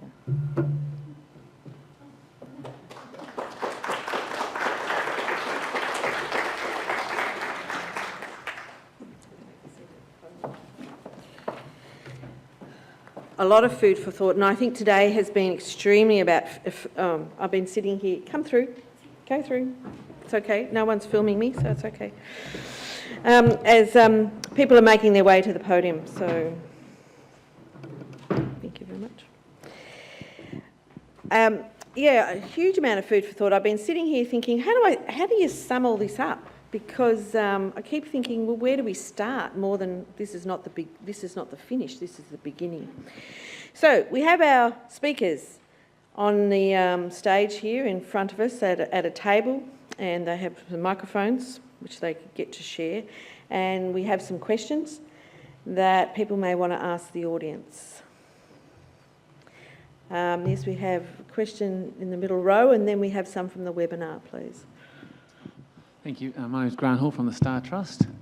Just in regards to synthetic cannabis, in New Zealand we're seeing a massive escalation of media stories about the negative impacts of smoking synthetic cannabis, from renal failure right through to some sort of psychotic episode. And the interesting thing, of course, is that, and this was pointed out in Steve's presentation, that despite that negative media, we're also seeing no impact on the consumption rates. So there's been no impact on the sale of the product. I'm wondering what the panel's thoughts are on how do we mitigate the worst impacts of this product, bearing in mind that any time we talk about it in the public arena, we seem to increase usage. Yeah. So is this on? That's a good question. Oh, sorry. Yeah. Oh, I was going to give that to Stephen, but you can answer that. So I've actually got a question for you. Just from a New Zealand perspective.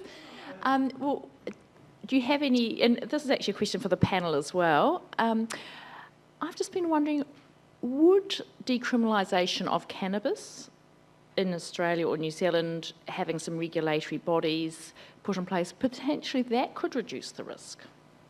That could actually take away the whole market for these unknown synthetic drugs which are being made in backdoor laboratories with no regulations. Yeah. I mean, certainly... Well, prohibition didn't work for alcohol, did it? No. It doesn't work for cannabis. I mean, I guess that's another debate. I mean, from a personal perspective, I'd agree that that would be a great approach, and obviously prohibition is a failed policy.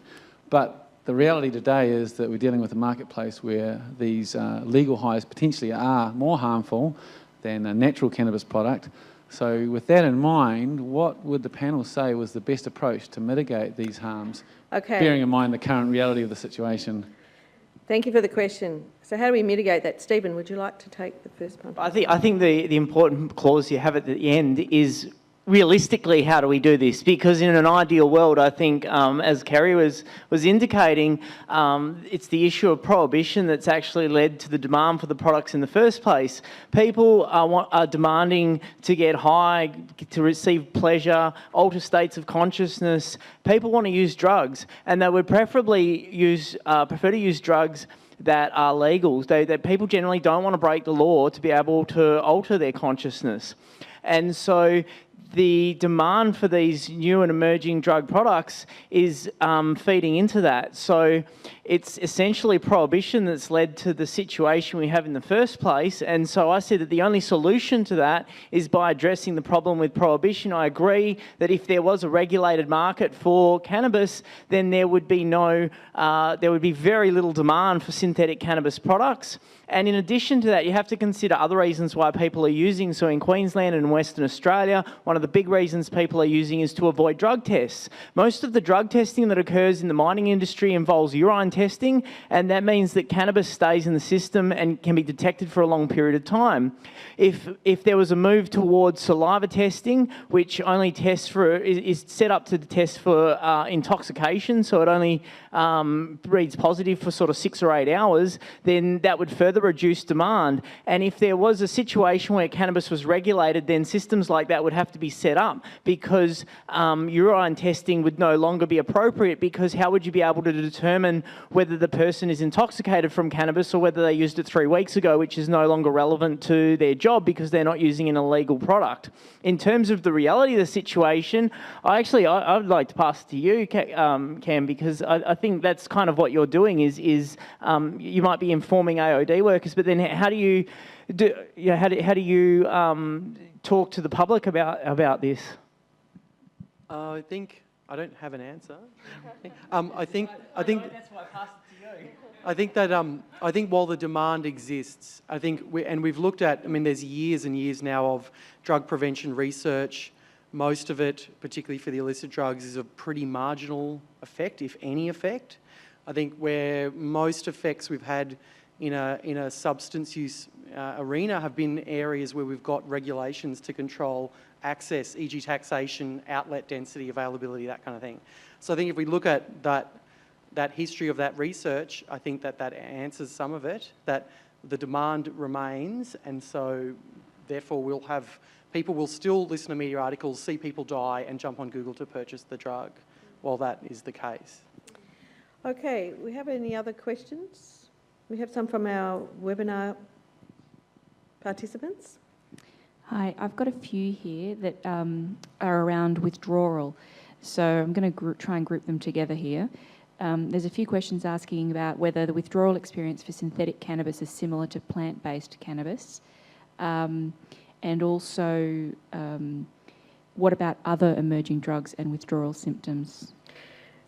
Kerry or Cameron, you want to answer? Have you got anything that you want to say on that? All I've got really is a lot of anecdotal stuff, which is really hard to know how much sense to make of that. So it's a bit difficult. I know there are some case reports describing cannabis-like withdrawal symptoms, and I've heard anecdotally a few cases where people are reporting it to feel a little more intense than a cannabis withdrawal, but they're fairly subjective, and I don't know how much sense to make of those kinds of comments. Sorry, I don't have a vast experience at the physical withdrawal of those particular products, because in the vast majority of patients, apart from that person I admitted a week ago, who seems to be doing absolutely fine, the vast majority of patients who tell us that they're using any of these new and emerging drugs, they're actually not presenting with that as their reason for a detox. They're actually presenting with something else. It might be they're presenting for a speed detox, and they also occasionally use chronic, for instance, or they use synthetic LSDs, or they might present with a heroin addiction, and they just opportunistically will try anything. I think it's interesting that all four of you have spoken about how much we just don't know, and that keeps coming through loud and clear time and time again. And yet we also have an audience who's just clamouring to know. There's so many questions, I think, that we just can't answer, and I suppose the question for me is, how do we get those answers? And I know, Stephen, you touched on that, but whether each of you would like to sort of talk about how do we get those answers? Just before that, the last thing I'd like to say about withdrawal is, I think one of the problems is with synthetic cannabis, for example, that we're lumping thousands of chemicals there together. And so withdrawal from one product might be significantly different to another product, depending on what actual chemicals are contained in it. So one of the problems, maybe this links into the question, one of the problems is we need to get a bit more specific about the products. I think the term synthetic cannabis is great for on-the-ground research, because that's what people are saying it is. It's similar to cannabis. I buy it from the shop. It's called synthetic cannabis. I think that's a great categorisation. But the problem is that's describing thousands of potential chemicals that might be contained in the product. And it's a similar problem in terms of the other sort of powders and pills. We're often talking about products without knowing really what chemical are in those products, and that really limits our ability to generate knowledge. Monica, would you like to say something about that question that I asked in terms of, how do we get the answers? Like, what are some of the things that we, who are clamouring with questions and don't even probably know all the questions we should be asking yet. What do we need to do? Yeah, I mean, it is really difficult, as you've heard all of us say, to try and get the answers because of the really fast-moving nature of this field. So some information that might be relevant now isn't relevant in 3 months, and maybe is completely irrelevant 6 months from now. But our systems don't work in those sorts of timeframes. So, I mean, one option would be to develop a much more responsive monitoring system. So researchers like myself and others to sort of have a system that actually works better. And it's easy to say that and much harder to implement because everyone's trying their best with the systems that they have. But if you look at each different system, and you were talking earlier about the DACA system, or each system has a potential to be used in a much more timely fashion. But that involves money. It really involves a lot of time and energy and funding to really get that right. And I'm not saying that we could just throw billions of dollars at this and suddenly we'd have a system that every week would update you on everything that's out there. But that could be possible. We could have people going around to shops on a weekly basis and getting this stuff. We could have people analysing in the lab on a weekly basis. That could be made publicly available. All these things could be done. There would be some potential problems with that. I think Steve was alluding to those earlier about that then fueling the merry-go-round to go even faster. So if the merry-go-round continues to go faster, then our monitoring has to go faster. And at what point do we just all fall off the merry-go-round? I don't know. But Cameron, did you want to talk about anything in relation to that question? Yeah, I think a bit similar to Monica, I think we can do better. I think the situation that's occurring now with these emerging psychoactive substances has challenged our whole AOD sector, from treatment, prevention, research. All facets are struggling with this, and I think it's not a trend in terms of a blip on the radar. We do actually have to reorientate the way we do business. It's not the first time that a technology has evolved faster than the society that owns it. We're often playing catch up with technologies and trying to understand what the implications are and how to live with those. We also, like any new technology, we don't unlearn that technology, we don't forget. So we have to come up with a way of dealing with this new reality. Just in terms of how people on the ground get knowledge about the substances, I think it's about using some critical thought. So probably the media is not a good spot to get your information from. And even if you are getting information from, peer-reviewed publications like data from DACUS and those sorts of places, it's going to be skewed in a particular direction because you're not going to read about the 3,000 people that had a great time with synthetic cannabis. You're going to read about the one person that had a psychotic episode or their kidneys failed or something else went wrong. So when sort of going through the literature, there needs to be a bit of critical analysis as to where does this fit in with the bigger picture, and being able to come up with some realistic estimates of harm. Kerry, did you want to answer that question? No? That's fine. We'll reserve that. We have a question up the back. Is that what we have? Yeah. Just in terms of the media, I know that's come up quite a bit. For a long time, there were rules around how mental health was reported and suicides, and journalists sort of avoided going into specifics. And I was just wondering if you guys had any advice for the way new and emerging drugs should be reported, aside from not sensationalising and checking your facts and things like that. But is there a way that we could, give advice to journalists on the best way to report? And I suppose, in a sense, that's similar to the question that we had before around the need for us to know is also the need for us to record and to measure and monitor, which means more people find out about this sort of stuff and the perpetual circle that brings. So, media. I find this a very vexing issue because on one hand, I'm conducting research that indicates that the media is fueling demand for the products and potentially increasing harm, and then media want to talk to me about these very products and create new stories that are potentially going to fuel demand and further increase harm. So from my perspective, if I'm ever speaking with media, I take a step back and think, well, what's the purpose of me doing this? what am I wanting to get out of it? And I try to explain to the journalist what my position is. And I've found more recently that journalists aren't really running with the stories, because my position is back to the idea of, you know, needing to change regulation, and this whole situation has come about from prohibition. And that's not the story the Herald Sun wants to write about. They want to write about the story, you know, that we all need to get our pitchforks and head down off your tree and start smashing up the store. So I think from my perspective, it's about choosing what my key message is and going to and speaking to the media with that in mind. And look, I'm not sure, as I say, I'm not sure if that's been very effective, because in the past 12 months where I've really been doing that, I haven't had a lot of stories coming out through media around this problem. I'm not sure we're going to get any more of an answer other than that's exactly the point. So I'd like to move to a new question from the webinar, please. Webinar participants. Yeah, hi, this one is from Damon. It's specifically for Kerry. He just wants to know the source of the cannabis causing lung damage, because he thinks he's heard differently, or he has heard differently. There you go, That's a Kerry. good question. So it was an article I read in 2007, and I unfortunately can't remember the publication, but Dr. Yvonne Bonomo showed it to me, and it included a series of CAT scans done on people in their 30s. Well, the particular case I remember vividly was someone in his 30s who didn't smoke tobacco at all. So it took out that variable and smoked purely cannabis, which does happen outside of Victoria.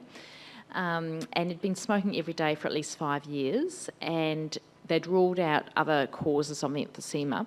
And the CAT scan of his lungs showed very significant emphysema that was inconsistent with the typical forms of emphysema. There were much larger holes, but there was actually a case series of them, and that was triggering some further discussion for research, but I don't know if there was any funding available to do that. I suspect a good literature search might find that original article. Thank you for that. Question, yes, sir.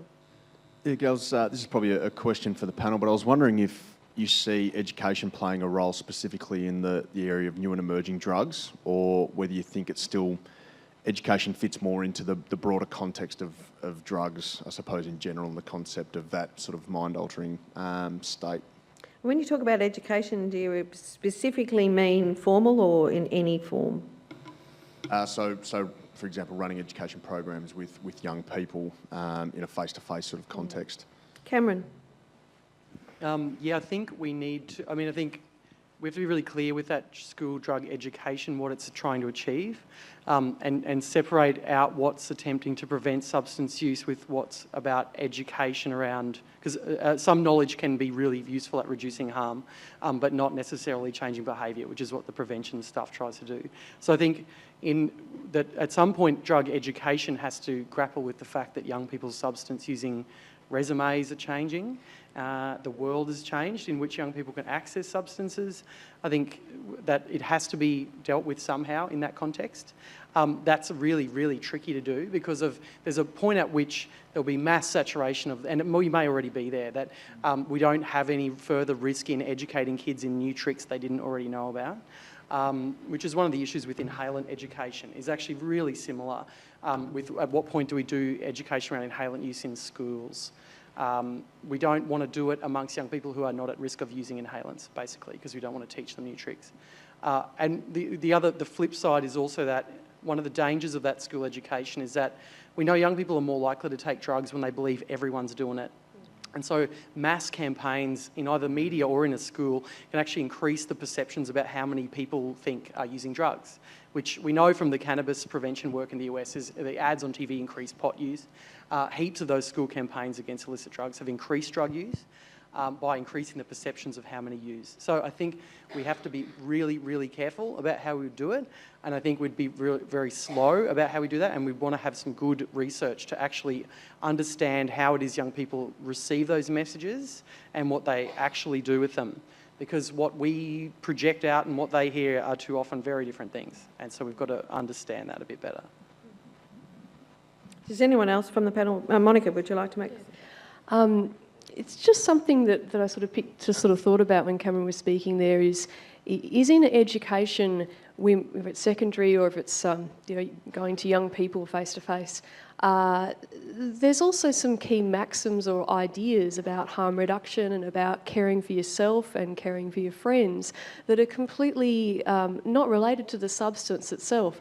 I think today, naturally, given the name of the seminar that we're here for, we're talking very much about the substances as if they are this particular drug causes this particular harm, and that's the concern, where, as many of us would be aware of the drug set and setting maxim, which I think many of us use to understand that it's not just the substance itself, it's the person, it's the setting, it's the overall environment. So in that way, there can be sort of drug education that doesn't focus on the specific drug, that actually could help for I guess, resilience to anything that comes up in the future. Stephen, did you want to make any comment on that? The only thing I'd add is, I think everything so far, if there's any education, then as sort of Cameron was saying, it needs to be quite targeted. So in Victoria, for example, things like DanceWise might be a good group to skill up in any of the specific harms and harm reduction strategies. But like Monica said, a lot of it's generic, so there's really not the need for that to occur, outside of those sorts of settings.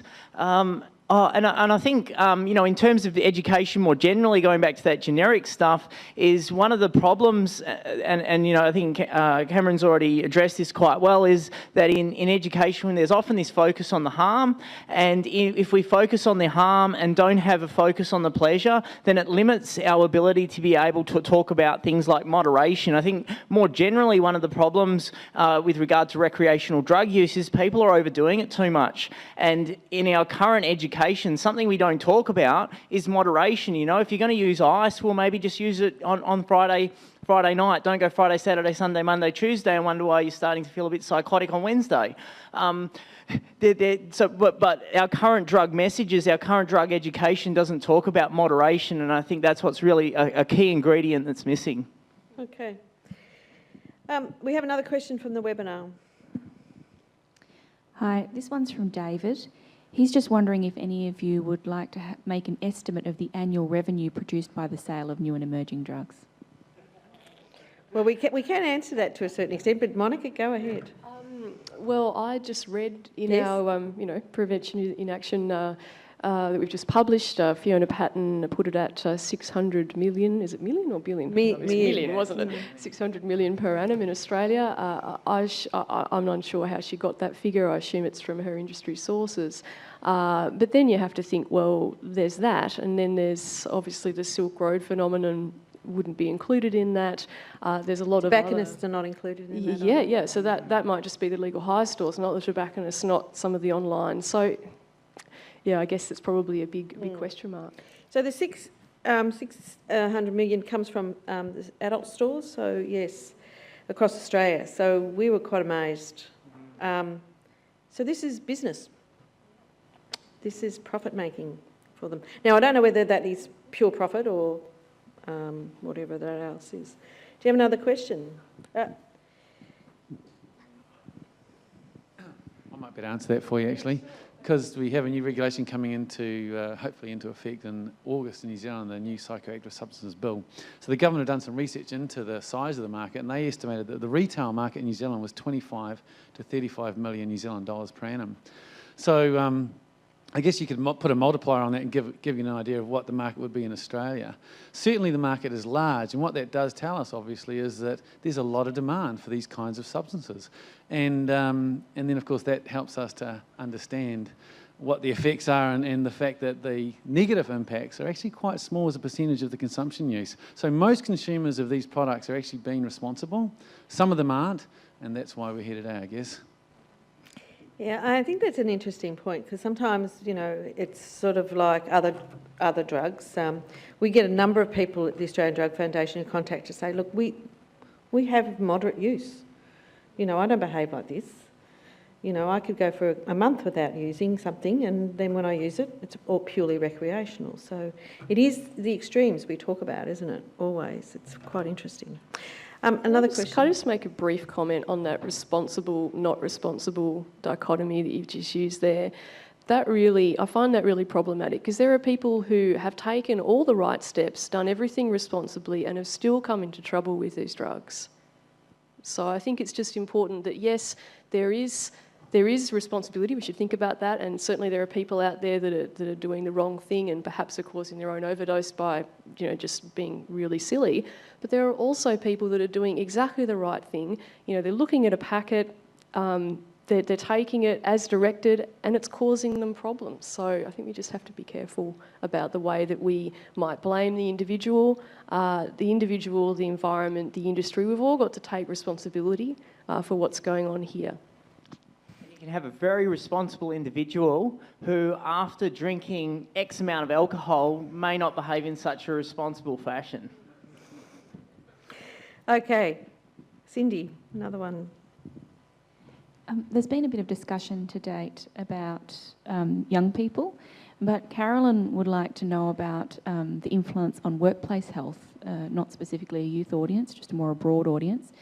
And it's Carolyn's question also asks about the effects and how long they last, and I guess how that impacts on workplace and workplace health and safety.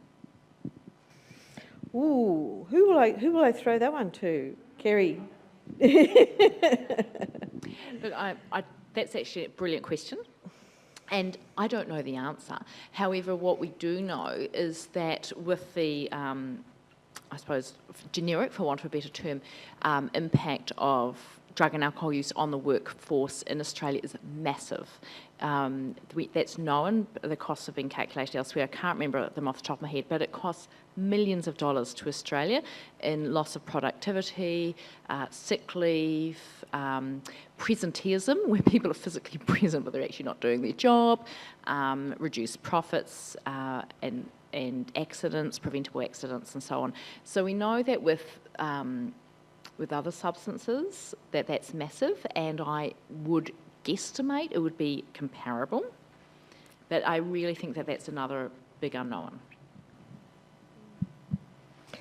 It's going to depend on the type of substance. One of the problem here is we're lumping a whole lot of substances here as new and emerging substances. The effect of somebody smoking synthetic cannabis on Sunday night on their performance on Monday is going to be significantly different than the person who took some synthetic cocaine containing alpha PVP with a half-life of 12 hours who's trying to turn up to work on Monday morning. Okay, we're going to have one more question from the... Oh, sorry. Who are you pointing at? Oh, David, okay, so take the mic, David, and introduce yourself so the people who are not here can... Dave Taylor from VADA. Just a quick question. Given that urine tests don't pick up a lot of these substances, do you think there's a risk, or do you think there's already a presence of these drugs within the prison system? Again, anecdotally, I know that, not specifically about the prison system, but definitely people involved in the justice system who are being urine drug screened have been one of the larger populations that we've been coming across. Anyone who who's having their drug use monitored seems to have been some of the earliest adopters of the new drugs. So I would expect that prisons would be quite similar in that regard. Anecdotally, I was talking to someone at Morning Tea who works with Carnation. They were saying that depending on the type of drug, synthetic cannabis is not prolific at all, but the really hardcore drugs that give a great effect is the ones that are actually being used, and yes, in prisons as well. Cindy, we have one more. So the last question, please. We'll make this a good one then. Phil from Adelaide puts a comment out there for the panel. By legalising natural cannabis, wouldn't synthetic cannabis manufacturers promote greater highs, thus steering users away from a natural high anyway? Which is similar to what Kerry announced at the first of the panel about decriminalisation and legalisation. So I didn't get a chance to respond to the very first question, so I thought I'd take this one on. I think one of the things we didn't mention the first time we spoke about, maybe cannabis prohibition is one of the major causes here. Our research, our survey certainly showed that the synthetic cannabis users that we surveyed, we asked them why they used the product. Curiosity and its legality were the top reasons. So there's certainly some evidence to suggest that this is the case. But what we don't know is exactly what would happen if we removed cannabis prohibition. So what the questioner is saying here is maybe there would be some unintended consequences. And they may be right, there may be some unintended consequences. One of the problems is we don't know exactly how it would work. So what I'm really interested in is looking at the states in the US that have recently regulated not only the use of cannabis but the supply. So in those states, we're going to really be able to see what happens to the synthetic cannabis markets in those states, as well as the cannabis markets, when there are new cannabis products coming out that maybe really low dose tinctures or really maybe not so many smokable products. There might be all sorts of products, high dose, low dose, those sorts of things. So we may end up with a situation where only a small proportion have any desire to use synthetic cannabis. And also, I think the question is also assuming that the people currently selling the synthetic products, the legal highs industry, wouldn't, in a situation like this, also then start to be involved in the cannabis supply industry. I would imagine they would. That would be something they would be interested in being involved in. So lots of questions, we don't know what's going to happen. Cameron, would you like to have a go at that? There's one thing we can learn from the legal drugs is that big business involved in the supply of substances is going to cause problems for public health. That big business will always put profits before the health of the people, and we see that with alcohol, we see that with tobacco.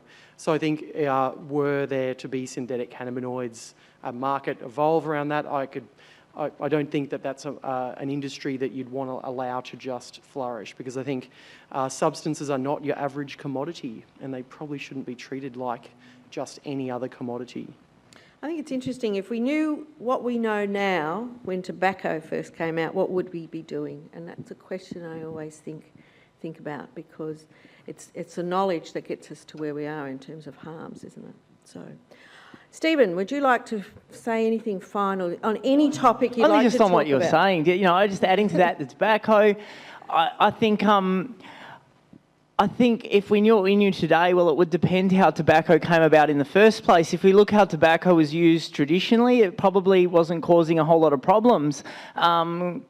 Various Anglo-Saxons saw this and went, oh, we could make money out of this, turn it into a commodity, and that's where the problem comes. So yeah, I agree, it's the commodification of psychoactive substances that leads to harm in the context of capitalist culture where it's about making profits. And so if we want to regulate, if we want to market that a regulated market that is going to reduce harm, well, if you regulate the market, it means that you can put restrictions over the market to the sale, the supply, the advertising, the packaging, labelling, all of those sorts of things that might reduce harm. But maybe, the model that we currently have with alcohol and tobacco is, private industry producing these products. An alternative model would be something like Sweden, where the government takes control of the production of psychoactive substances, and it's an interesting model to contrast with the current model that we have, where we have these commodities, psychoactive commodities. Well, on that note, I think we will now draw to a close, and please join me in thanking Kerry Alexander, Cameron Francis, Monica Barrett, and of course Stephen Bright.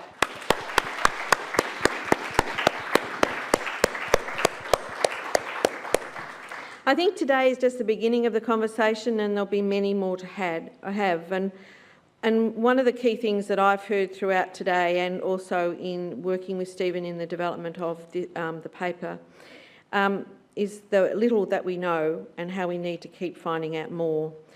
And balancing that with understanding the harms. So, of course, the Australian Drug Foundation is committed to ensuring that that information is available for you. And as we find out more, we will also bring that to you through our Drug Info website. I'd like to acknowledge the Victorian Government Department of Health's funding for this prevention suite and for all the other prevention suites that they help us do. And you do have a survey that's in your pack, or is in the document library if you're on the webinar. Please fill in that survey because we'd love to hear from you. We'd love to hear what other topics you would like in the prevention research series. And of course, a copy of the PowerPoint slides and the audio from today will be available on the Drug Info website. Will be available by the end of the week or early next week. In June, our next topic will be on how health promoters can leverage social media, and that will be again held in Melbourne. So thank you very much for your attendance. It's been a great morning. Thank you very much again for the speakers. Thank you to Stephen for all the hard work that he's done in writing the paper, and it's a fantastic paper. Thanks for those who have contributed to our Prevention in Action newsletter, and please join me in thanking all the speakers again. Thank you. So safe travels everyone, and we'll see you in June.